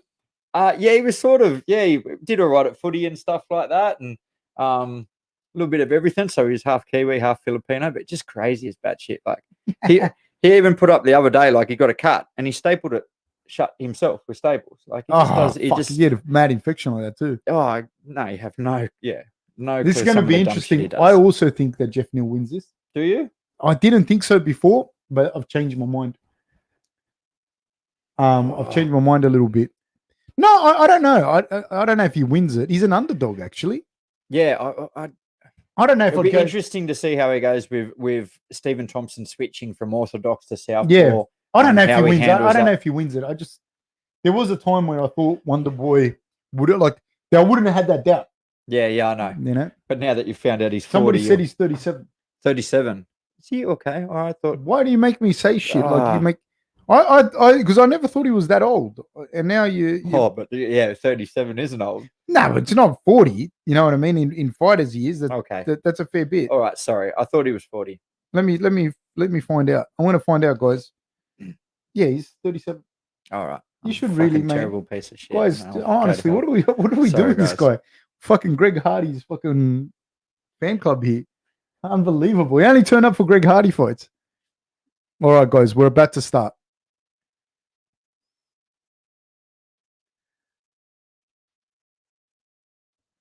Okay. It's going to be interesting, guys. We're off. Yep.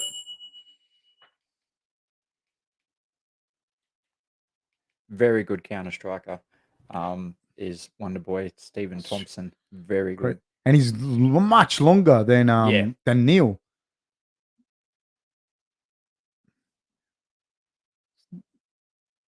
The question will be, has he slowed up? Do you know what I mean? Because his last 4 fights have been over a long period as well. You know, that been super active. That's the thing. Like what I was trying to explain is like the distance fighters start to just tad. You're not getting out of the way of the fight of the punches anymore. But you see that counter there straight away. Yeah, he's so Neal good. Came forward. Looks for that right hand. And he's graying too. Is Wonderboy? Looks very refined. So Geoff Neal's trying to get on the outside of Wonderboy's lead foot. But you know what the thing is here? Wonderboy, he doesn't fight with the same, like, under the same rules of like other people. So you know, he's in there like he's fighting point karate. Yeah. And it's hard for you, unless you have that background, to even understand what he's doing. He doesn't really spar in like boxing and different things like that. He does his MMA and karate type sparring, like from what I'd heard before. May have changed now, but I seriously doubt it. So he's gone to the body again, is Thompson, but he's landing them on the forearms. But that can start to wear Neal down. Oh, he comes in with a right hand. Lead right hand does Thompson. That's what I had predicted before. He'd catch Neal with a right hand. Yeah, the flurry comes in. Neal throws his left hand. He's covering up nicely. Yeah, Neal's just covering up and moving forward, isn't he? Trying to get in. Yeah, but that's a dangerous range. Thompson's landing that right hand. So he got that left hook as he was coming in. Yeah. It's from southpaw now. Neal's throwing the left hand. Thompson throws a right kick, fell over. Right hand again.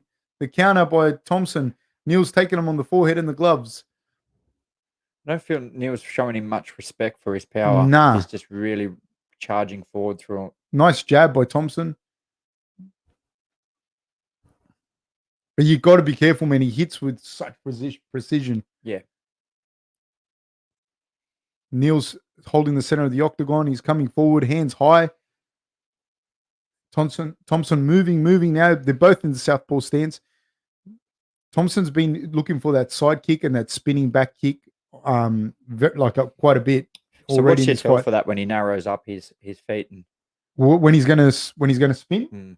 It depends what he's gonna do, because not all of them. The thing with this guy is he can spin from both sides, but you can see him sort of start the back foot start to go. Yeah, you can see it when he starts to look, and he turns the lead foot in. The lead foot turns in a little bit, and you can see him start to think. But you can't see it if you're Neal fighting. Yeah, it's hard. It's easy for you. You know, we can call it from here. If I was in the fucking ring there, I'd be crying. I'd be like, leave me alone. They exchange hands. Oh, he got tagged there. Thompson got tagged, but Thompson's got a chin on him. He does have a chin. Yeah. That's another reason why he can fight the way he does as well. People don't realize how good his chin is. And he's super tough, dude. He's super, super tough. He's a scary guy, to me. Like, when people talk about scary people, like I've met this guy as well. He's one guy who doesn't really look like a fighter. Looks like a PT kind of thing. Yeah. Right high kick by Thompson and eats another left hand, does Thompson. But he kind of slipped out of the way. And he's like genuinely like gregarious and nice. And you just know, like, that's the other thing is like you think like this guy will switch into killer mode. And that's what's scary. That to me is scarier than somebody that is walking around acting like a tough guy, He was looking a little bit frustrated. Yeah. Because he's just staying on that outside and just peppering him. That spin. And that's the thing with the high guard. The spin can come from the outside hit in the back here. Nice exchange there. No one landed flush. I think there was a head clash. Both guys. Yeah. But is Thompson the worst for wear of that? No, there's 20 seconds left on the round. Oh, okay. Let me stop that. Or was it? What did they got an eye poke? No. It was a head clash. Yep. Boom. And that's a bad cut. Yeah, Thompson's been. That's a bad cut. Boom. There's an accidental headbutt too. Just out of curiosity, who do you have winning this round? Thompson. Yeah, I agree. Clearly, I agree. I feel. Is the doctor going to come in and have a look, or what they? Here's a question: do you see Thompson watching him like this? Do you see him the same as before? Well, he looks great now, but Yeah. how? Do you mean the later rounds will be what's interesting? Do you see him moving with the same fluidity as he did before in his younger years? Right now, I do. We're in off. This first round, yes. 12 seconds to go.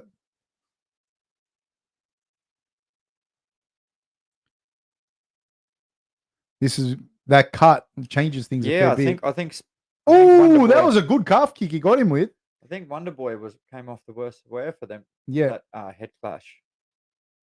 That was a really good calf kick at the end there. Did you see that calf kick? I seen that calf kick. That was a good one. Fab gets excited by calf kicks.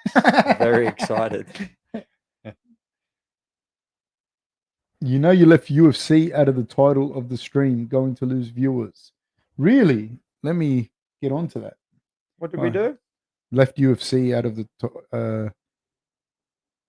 title. Let me see. I'll just message someone. David Roberts up to no good again. Actually, Neal also has a really bad cut. I didn't see it before, but it's right under his eyebrow.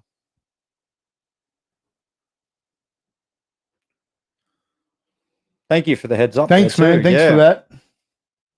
Good work is hard to find, mate. I hope Wonder Boy's going to get before he retires. I hope Wonder Boy gets. Everyone's saying that.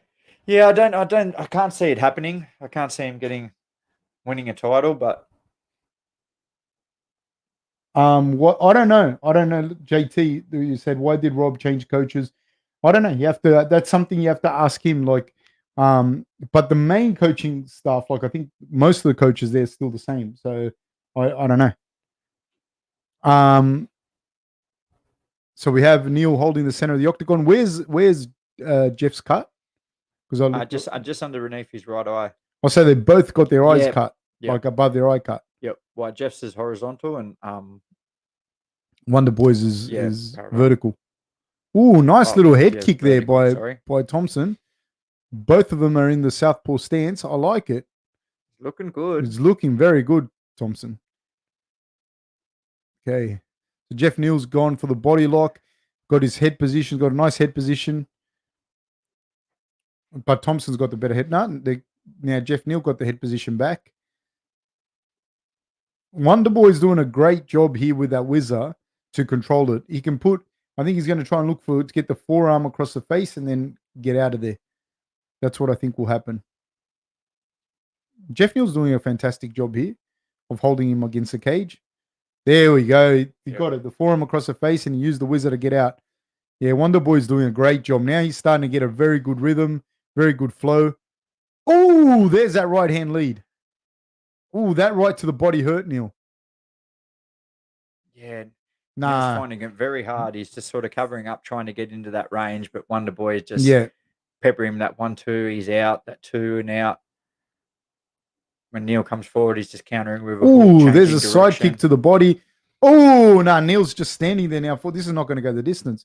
Wonder Boy's going to finish him here. He's hitting him from like different angles now. You cannot stand there for Wonder Boy's shots, man. Wonder Boy's looking for that counter right. That was my prediction before, but then I don't know. I started thinking maybe Neal will be able to do it, but I don't doubt Neal's going to do anything now. He's getting hit a lot. Yeah. Ooh, left to the body by Neal. He's taking a lot of damage. That right to the body by Wonder Boy. Left kick to the legs by Wonder Boy from the orthodox stance. Neal in the southpaw stance.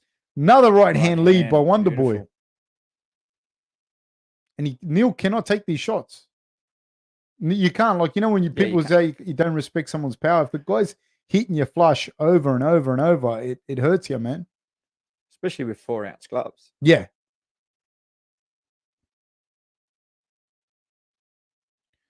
The shots. Nice work there from Wonder Boy. Very, very nice work. Left jab there, right hand lead by Wonder Boy.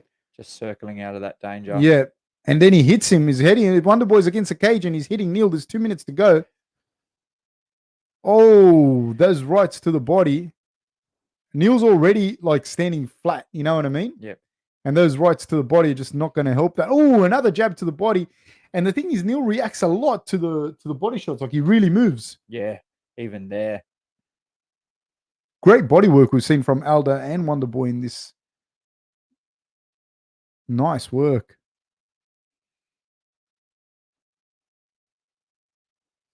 Great work. Neal cannot find a home for anything. No. He's changed. He went slightly to orthodox, and then he changed back to southpaw. He cannot find a home. He can't find a rhythm. And Wonderboy is just moving, hitting with right hand leads over and over and over, and rights to the like so many shots to the body. Left to the body by Neal then with the kick, but there's not much on him. No, he's definitely getting frustrated. He hasn't been able to find a way in. 1 minute to go. And he's bleeding heavily from that right eye. Yeah. That's the other thing. I don't know how much that head clash may have affected as well. You know what I mean? Because if you can't see, right hand down the pipe. Down the pipe is just taking him. Another right hand by Wonderboy. 44 seconds to go. Wonderboy's hitting him flush. But he hits him and then he just out of there. Yeah. Just circles out. Oh, another right hand. That's that right hand lead. Well, when we spoke about it, I did say the right hand lead. I thought Wonderboy was going to catch him. But then I just started to change my mind. I don't know why. But I did pick Wonderboy at the start, not now before this fight. Don't you think Eli looks a little bit like Wonderboy? I get that sometimes.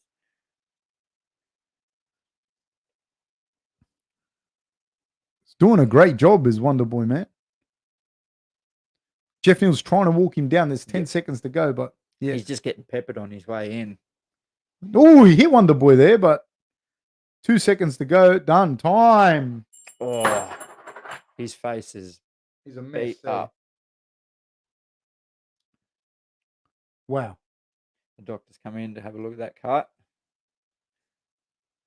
Wonderboy needs a role in Cobra Kai next season. He does, doesn't he? Was it just in Ballina for work party paintball? Oh, he was just in Ballina for work party paintball. Oh, yeah. Big bad Ballina out Wardell.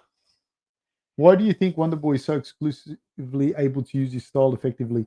There are similar fighters with such a background, but he's quite unique in using it at that level. I don't know if they're at the same level, but yeah, at the same level that he was at. And he was 58-0 in he was 58-0 in ring karate. So like in full contact karate. So that's 58-0 he was before he transitioned over to MMA. But then when you think of the guys that Lyoto Machida, he was a light heavyweight champion, do you know what I mean? Another guy that's been able to utilize that type of style. So it can be done. You just need to be at that very high caliber.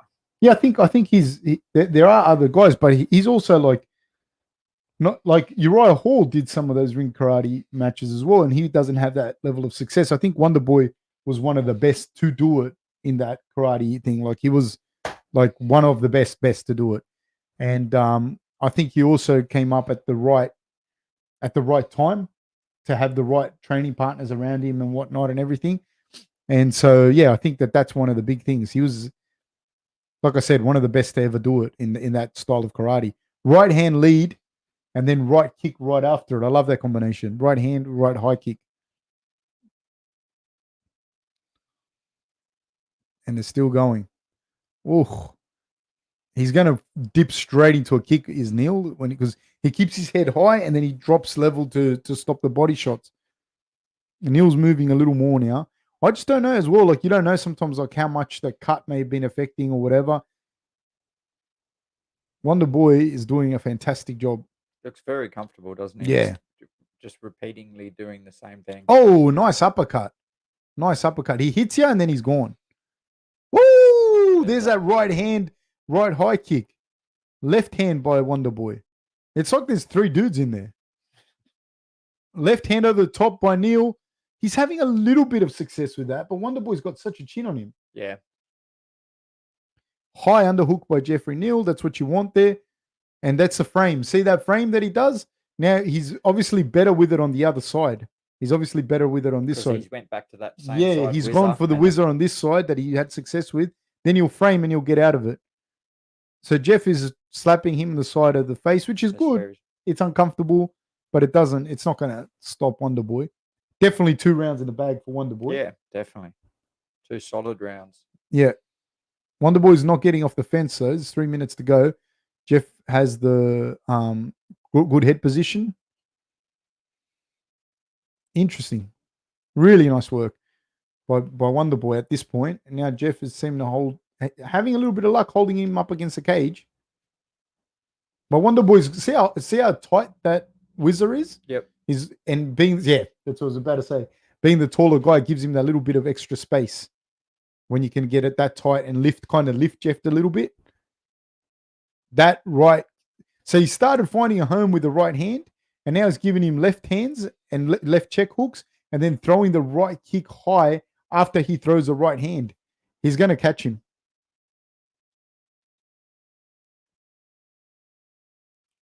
Right hand lead again by Wonder Boy. They exchange jab for jab, but Wonder Boy's getting the better of the exchanges.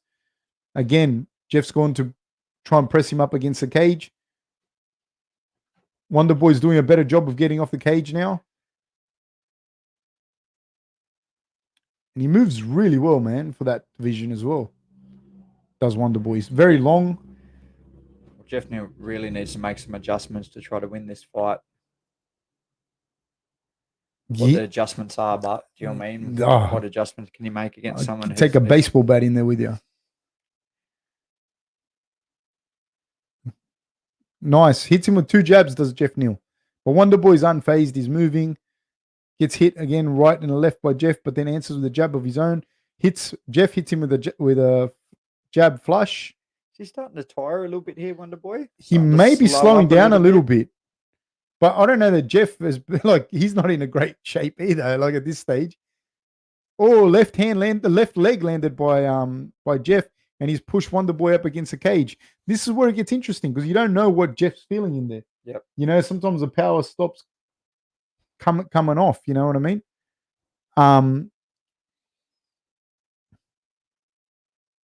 Mouth guard fell out. Yeah, Geoff got it. He's put it back in his mouth. Sportsmanship. See that forearm across the face? That's great work. So you got to get the whizzer, and there we go. So he's not as good. Very good work. Very good. 43 seconds to go. 4 punches and a high kick landed by Thompson. Another combination of punches. Geoff with a high guard, but Thompson's punches get through there. Geoff Neal has a chin. Yes, he does. Got that right hand. 26 seconds to go. Oh, that right leg. High kick.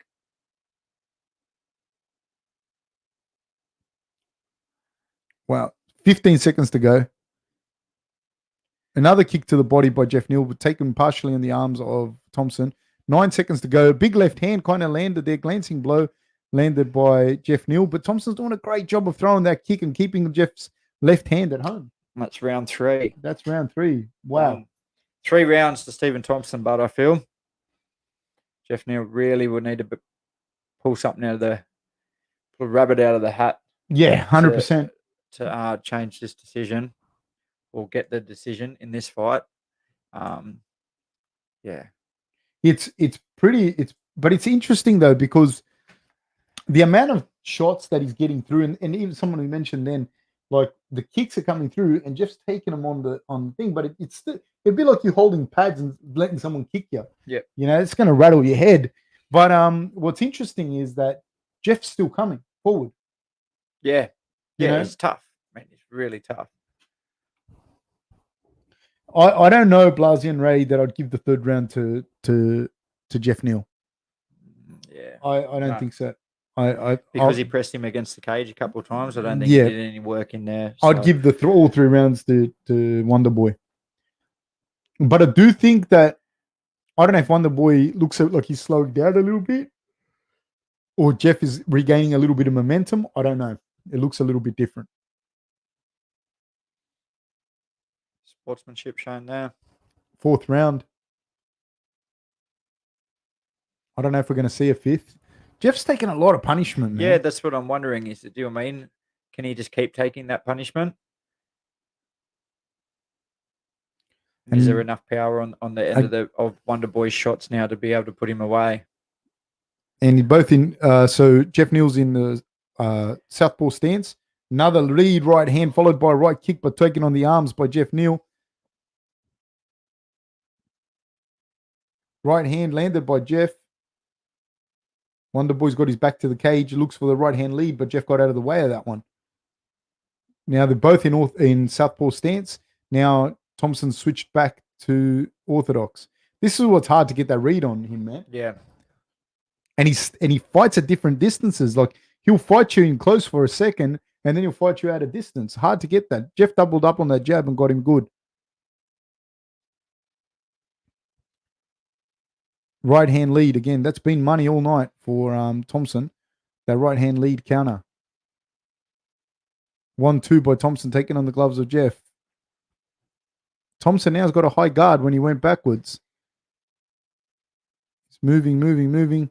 Ooh, right, left there from the southpaw stand. You can't get a read on him, you know what I mean? Yep. And because his hands are low like that, they all come from the same chamber. The punches and the kicks. Exactly what I just said it, and he did it. So you can't, like, everything's coming from the same chamber. And it can go high, low, whatever. And he's got his hands low at hip level. And so the kicks and the punches come from the same chamber. He just lets him out as well. He doesn't really load him up. There's no tell. He's just landing shot after shot. His movement is so good. So you'll land it, then you'll move laterally. Or backwards. Oh, that one's straight down the middle.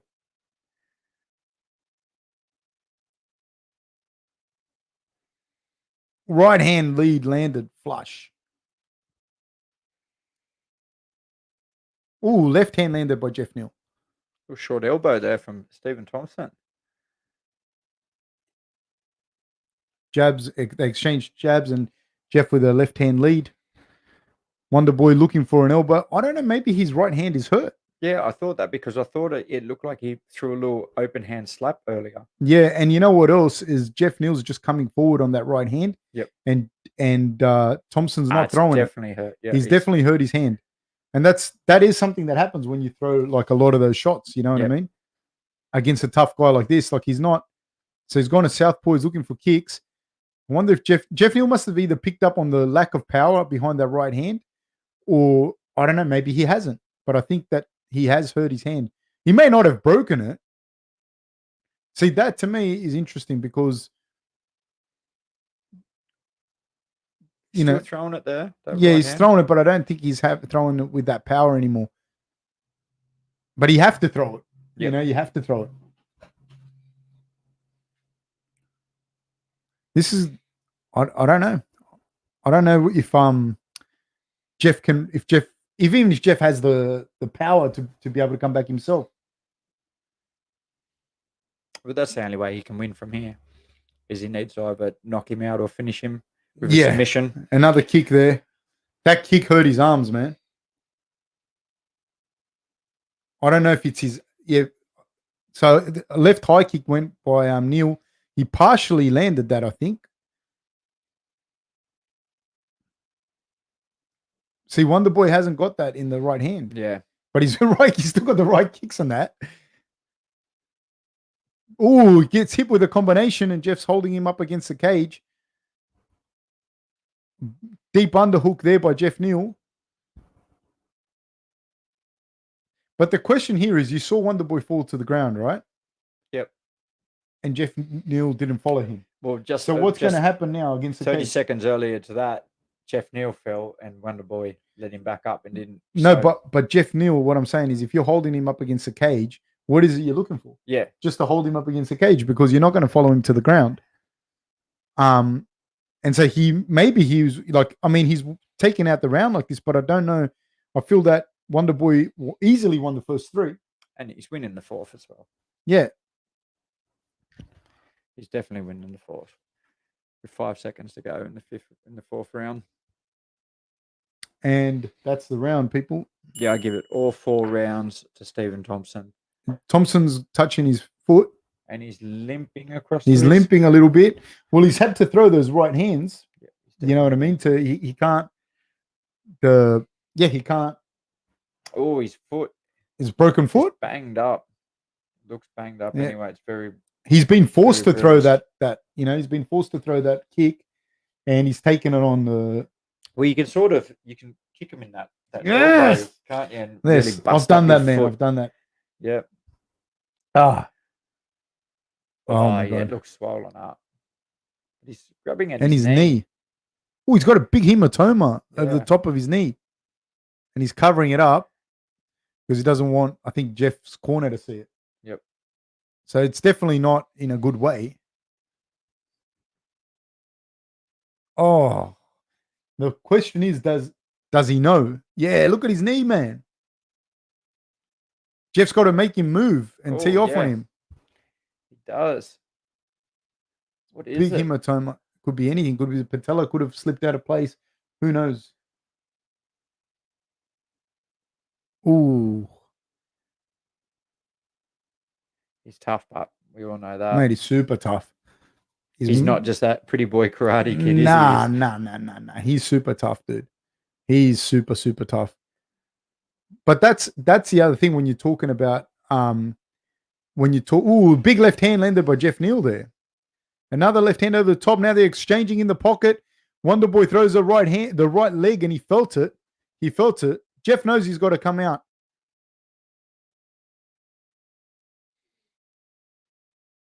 Oh, man.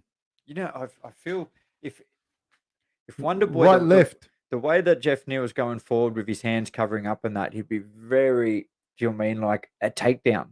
That could really 100%. 100%.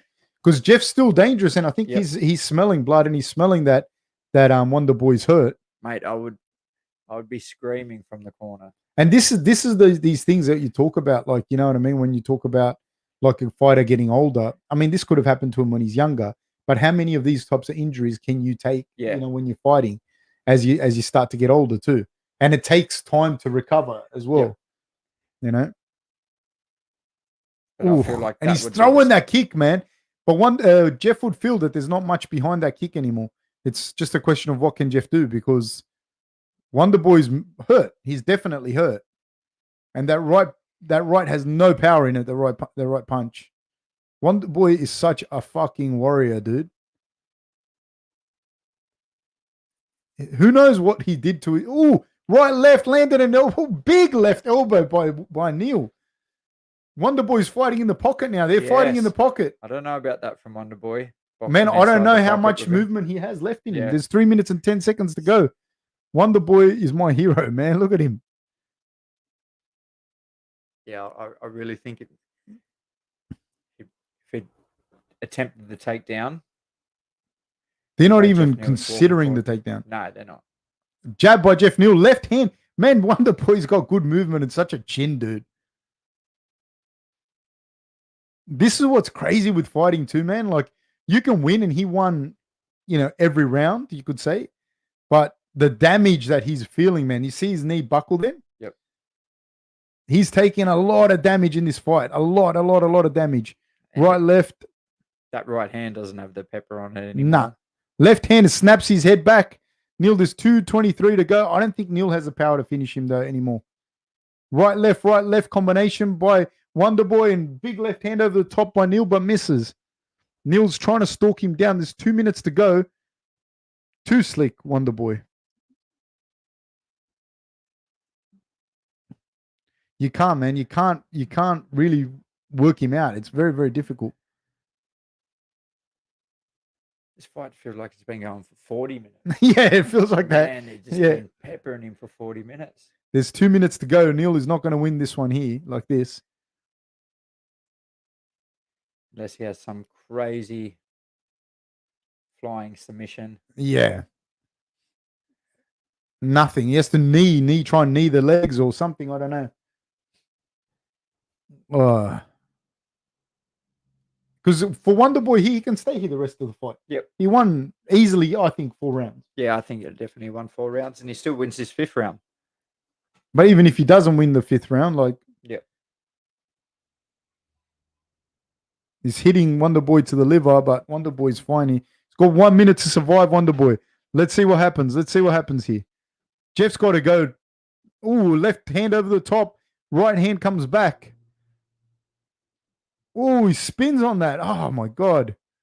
My knee hurts watching the right hand lead by Wonderboy. Oh, uppercut by Wonder Boy. Geoff Neal has to engage him now. 48 seconds to go. Wonder Boy's landing everything. Jab thrown by Neal. Wonder Boy's moving out of the way. There's 40 seconds to go. Right hand spinning elbow lands by Geoff Neal. Left hand lead lands by Geoff Neal. And a right hand after it. Wonder Boy hit him with the lead right himself. Right hand lead by Wonder Boy. Right hand lead again by Wonder Boy. On the counter. Right hand, left hand. He takes a left hook of Geoff Neal's. He's taking Geoff's best punches, man. He took a flush on the chin. And that's another thing. That's what I said before. The guy asked, why is he so successful with it? He's got a lot of attributes as well. Like, he's got a fantastic chin. He's taken some big shots. He just took another one there. Big left hand over the top. There's 2 seconds to go, and that is the bell. Time. Wow. What a fight. Man, there is a reason why a lot of people didn't want to fight Geoff Neal. He is tough. He's so tough, dude. Very tough. But he just got peppered in that fight. Just absolutely peppered. He got peppered, but you know the thing is as well, people don't understand, like, Wonder Boy got hurt too. Yeah. You know what I mean? Oh, like, he got hurt. Like, you come out of a win, but you're beaten up like a loss. He's beaten up bad too. He's got a head cut. He's probably beaten up worse in a way. His foot. You know what I mean? Like, with the hand and foot and everything. Like, he won the fight hands down. Yeah. But it's a lot of damage, you know? It's a lot of damage. Like, Geoff Neal looks like the least fun person to fight. Yeah. You know what I mean? Like, he just looks like he's just going to fucking take damage and hit you and just be like a violent pest. Yeah. Ugh. My God. So somebody asked, why is Geoff Neal not putting any pressure? Is Wonder Boy just that dangerous to get close to? Yeah, man. Yes. And not just that, it's hard to get close to him. Yeah. He just frame, he just hits you, and then he just moves. He's not in front of you anymore. And then you try to go forward, and then he just, peppers you again, and then he moves to the outside. Yeah, and he just hits you flush, dude. And he's not, like, you saw he's long as well, you know, and he fights it, and he fights in close, and he fights outside of your range, and then he steps outside of your range, then he cuts angles, and he's not there. And if you just run up to him swinging punches with the fans on, he's going to knock you out. You're going to run straight into one of his hands. Significant strikes. Man, 140 strikes by Thompson, but 108 by Neal. Yeah. You know? Really? Well, I'm just saying that's what they said. Yeah, I know that's what they said. Yeah. But still, like, Wonder Boy didn't look like it was a cruisy fight for him. No. Like, he won every round. But I thought that would have been like 300 significant strikes to like 100.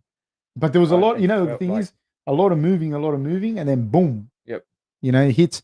Now, there's no question whether or not he's game. The question is, like, you start to take these kinds of shots and these kinds of punishment, man. It's hard when you're young, even harder when you're older, you know? Yeah. Who do you think is next for Wonder Boy? Winner of Leon versus Hamzat. They said that guy gets a title shot. And I think, like, if Hamzat beats Leon, he'll get a title shot. You reckon? You think so? Fuck, man, they love him. Yeah, that's. Do I think he deserves it, etc.? It's a different story. But I think if he beats Leon, they'll give him a title shot. And I think if Leon gets the win, he deserves it. But he won't get one. I don't know. It's like 7 fights in a row or something. Yeah, they won't give him one. You know? And I don't know. I don't know how badly Wonder Boy's injured. How badly does he look like his dad? Oh, yeah. It's his dad. Him and his dad are they look exactly the same. Exactly. You know? Oh, my God. Oh, my God. Very good performance from Wonder Boy. Very good performance from Jose Aldo. Very good performance from Wonder Boy, the veterans. Yeah, absolutely. Looking very, very good. Oh.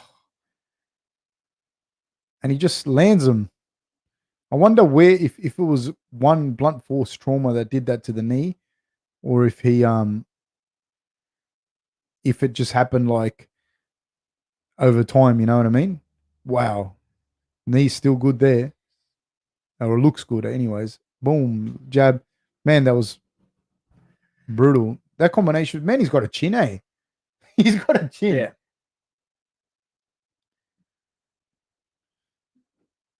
Yeah, the UFC has been grooming July of this year. Yeah, 100%. They're just exchanging there. Wonder Boy's got a chin, man. He's got such a good chin. I think anywhere where it opens up a whole new market, do you know what I mean? Yeah. Of fans and that, yeah, they're going to groom him. They're definitely going to groom him. Because ultimately, if that was my business, I'd want a champion in every continent. Do you know what I mean? And 100%. then you're going to have the most amount of viewers of everywhere. You just don't want everyone from United States being champions. You want a Brazilian champion. You want, do you know what I mean? A Australasia champion, a European champion, an African. Oh, look at this. The exchanges, man, that they're landing, it's fucking incredible, man. Yeah. I'm really, really impressed by Wonder Boy's chin, man, to be honest with you. Wow. All right, guys. Thank you for a brilliant card. I really, really appreciate it. Thank you so much for watching, mate. Thank you. Thank you so much. Guys, thank you for all the support, all the love. Makes it worth doing. I don't know, man. I just want to say thank you. Please follow us on Instagram. Follow us, like and subscribe. Hit the notification bell. Let us know what you think of the fights. We're going to do post-fight thoughts as well. And man, thank you so much, guys. We really, really appreciate everything, man. We really appreciate everyone that just watching with us and everyone that's giving their opinions. Like it really, really, really, really makes it worthwhile. So really, really thank you for everything, guys. Yeah, thank cheers, you so guys. much. Thank you very Thanks a lot. much.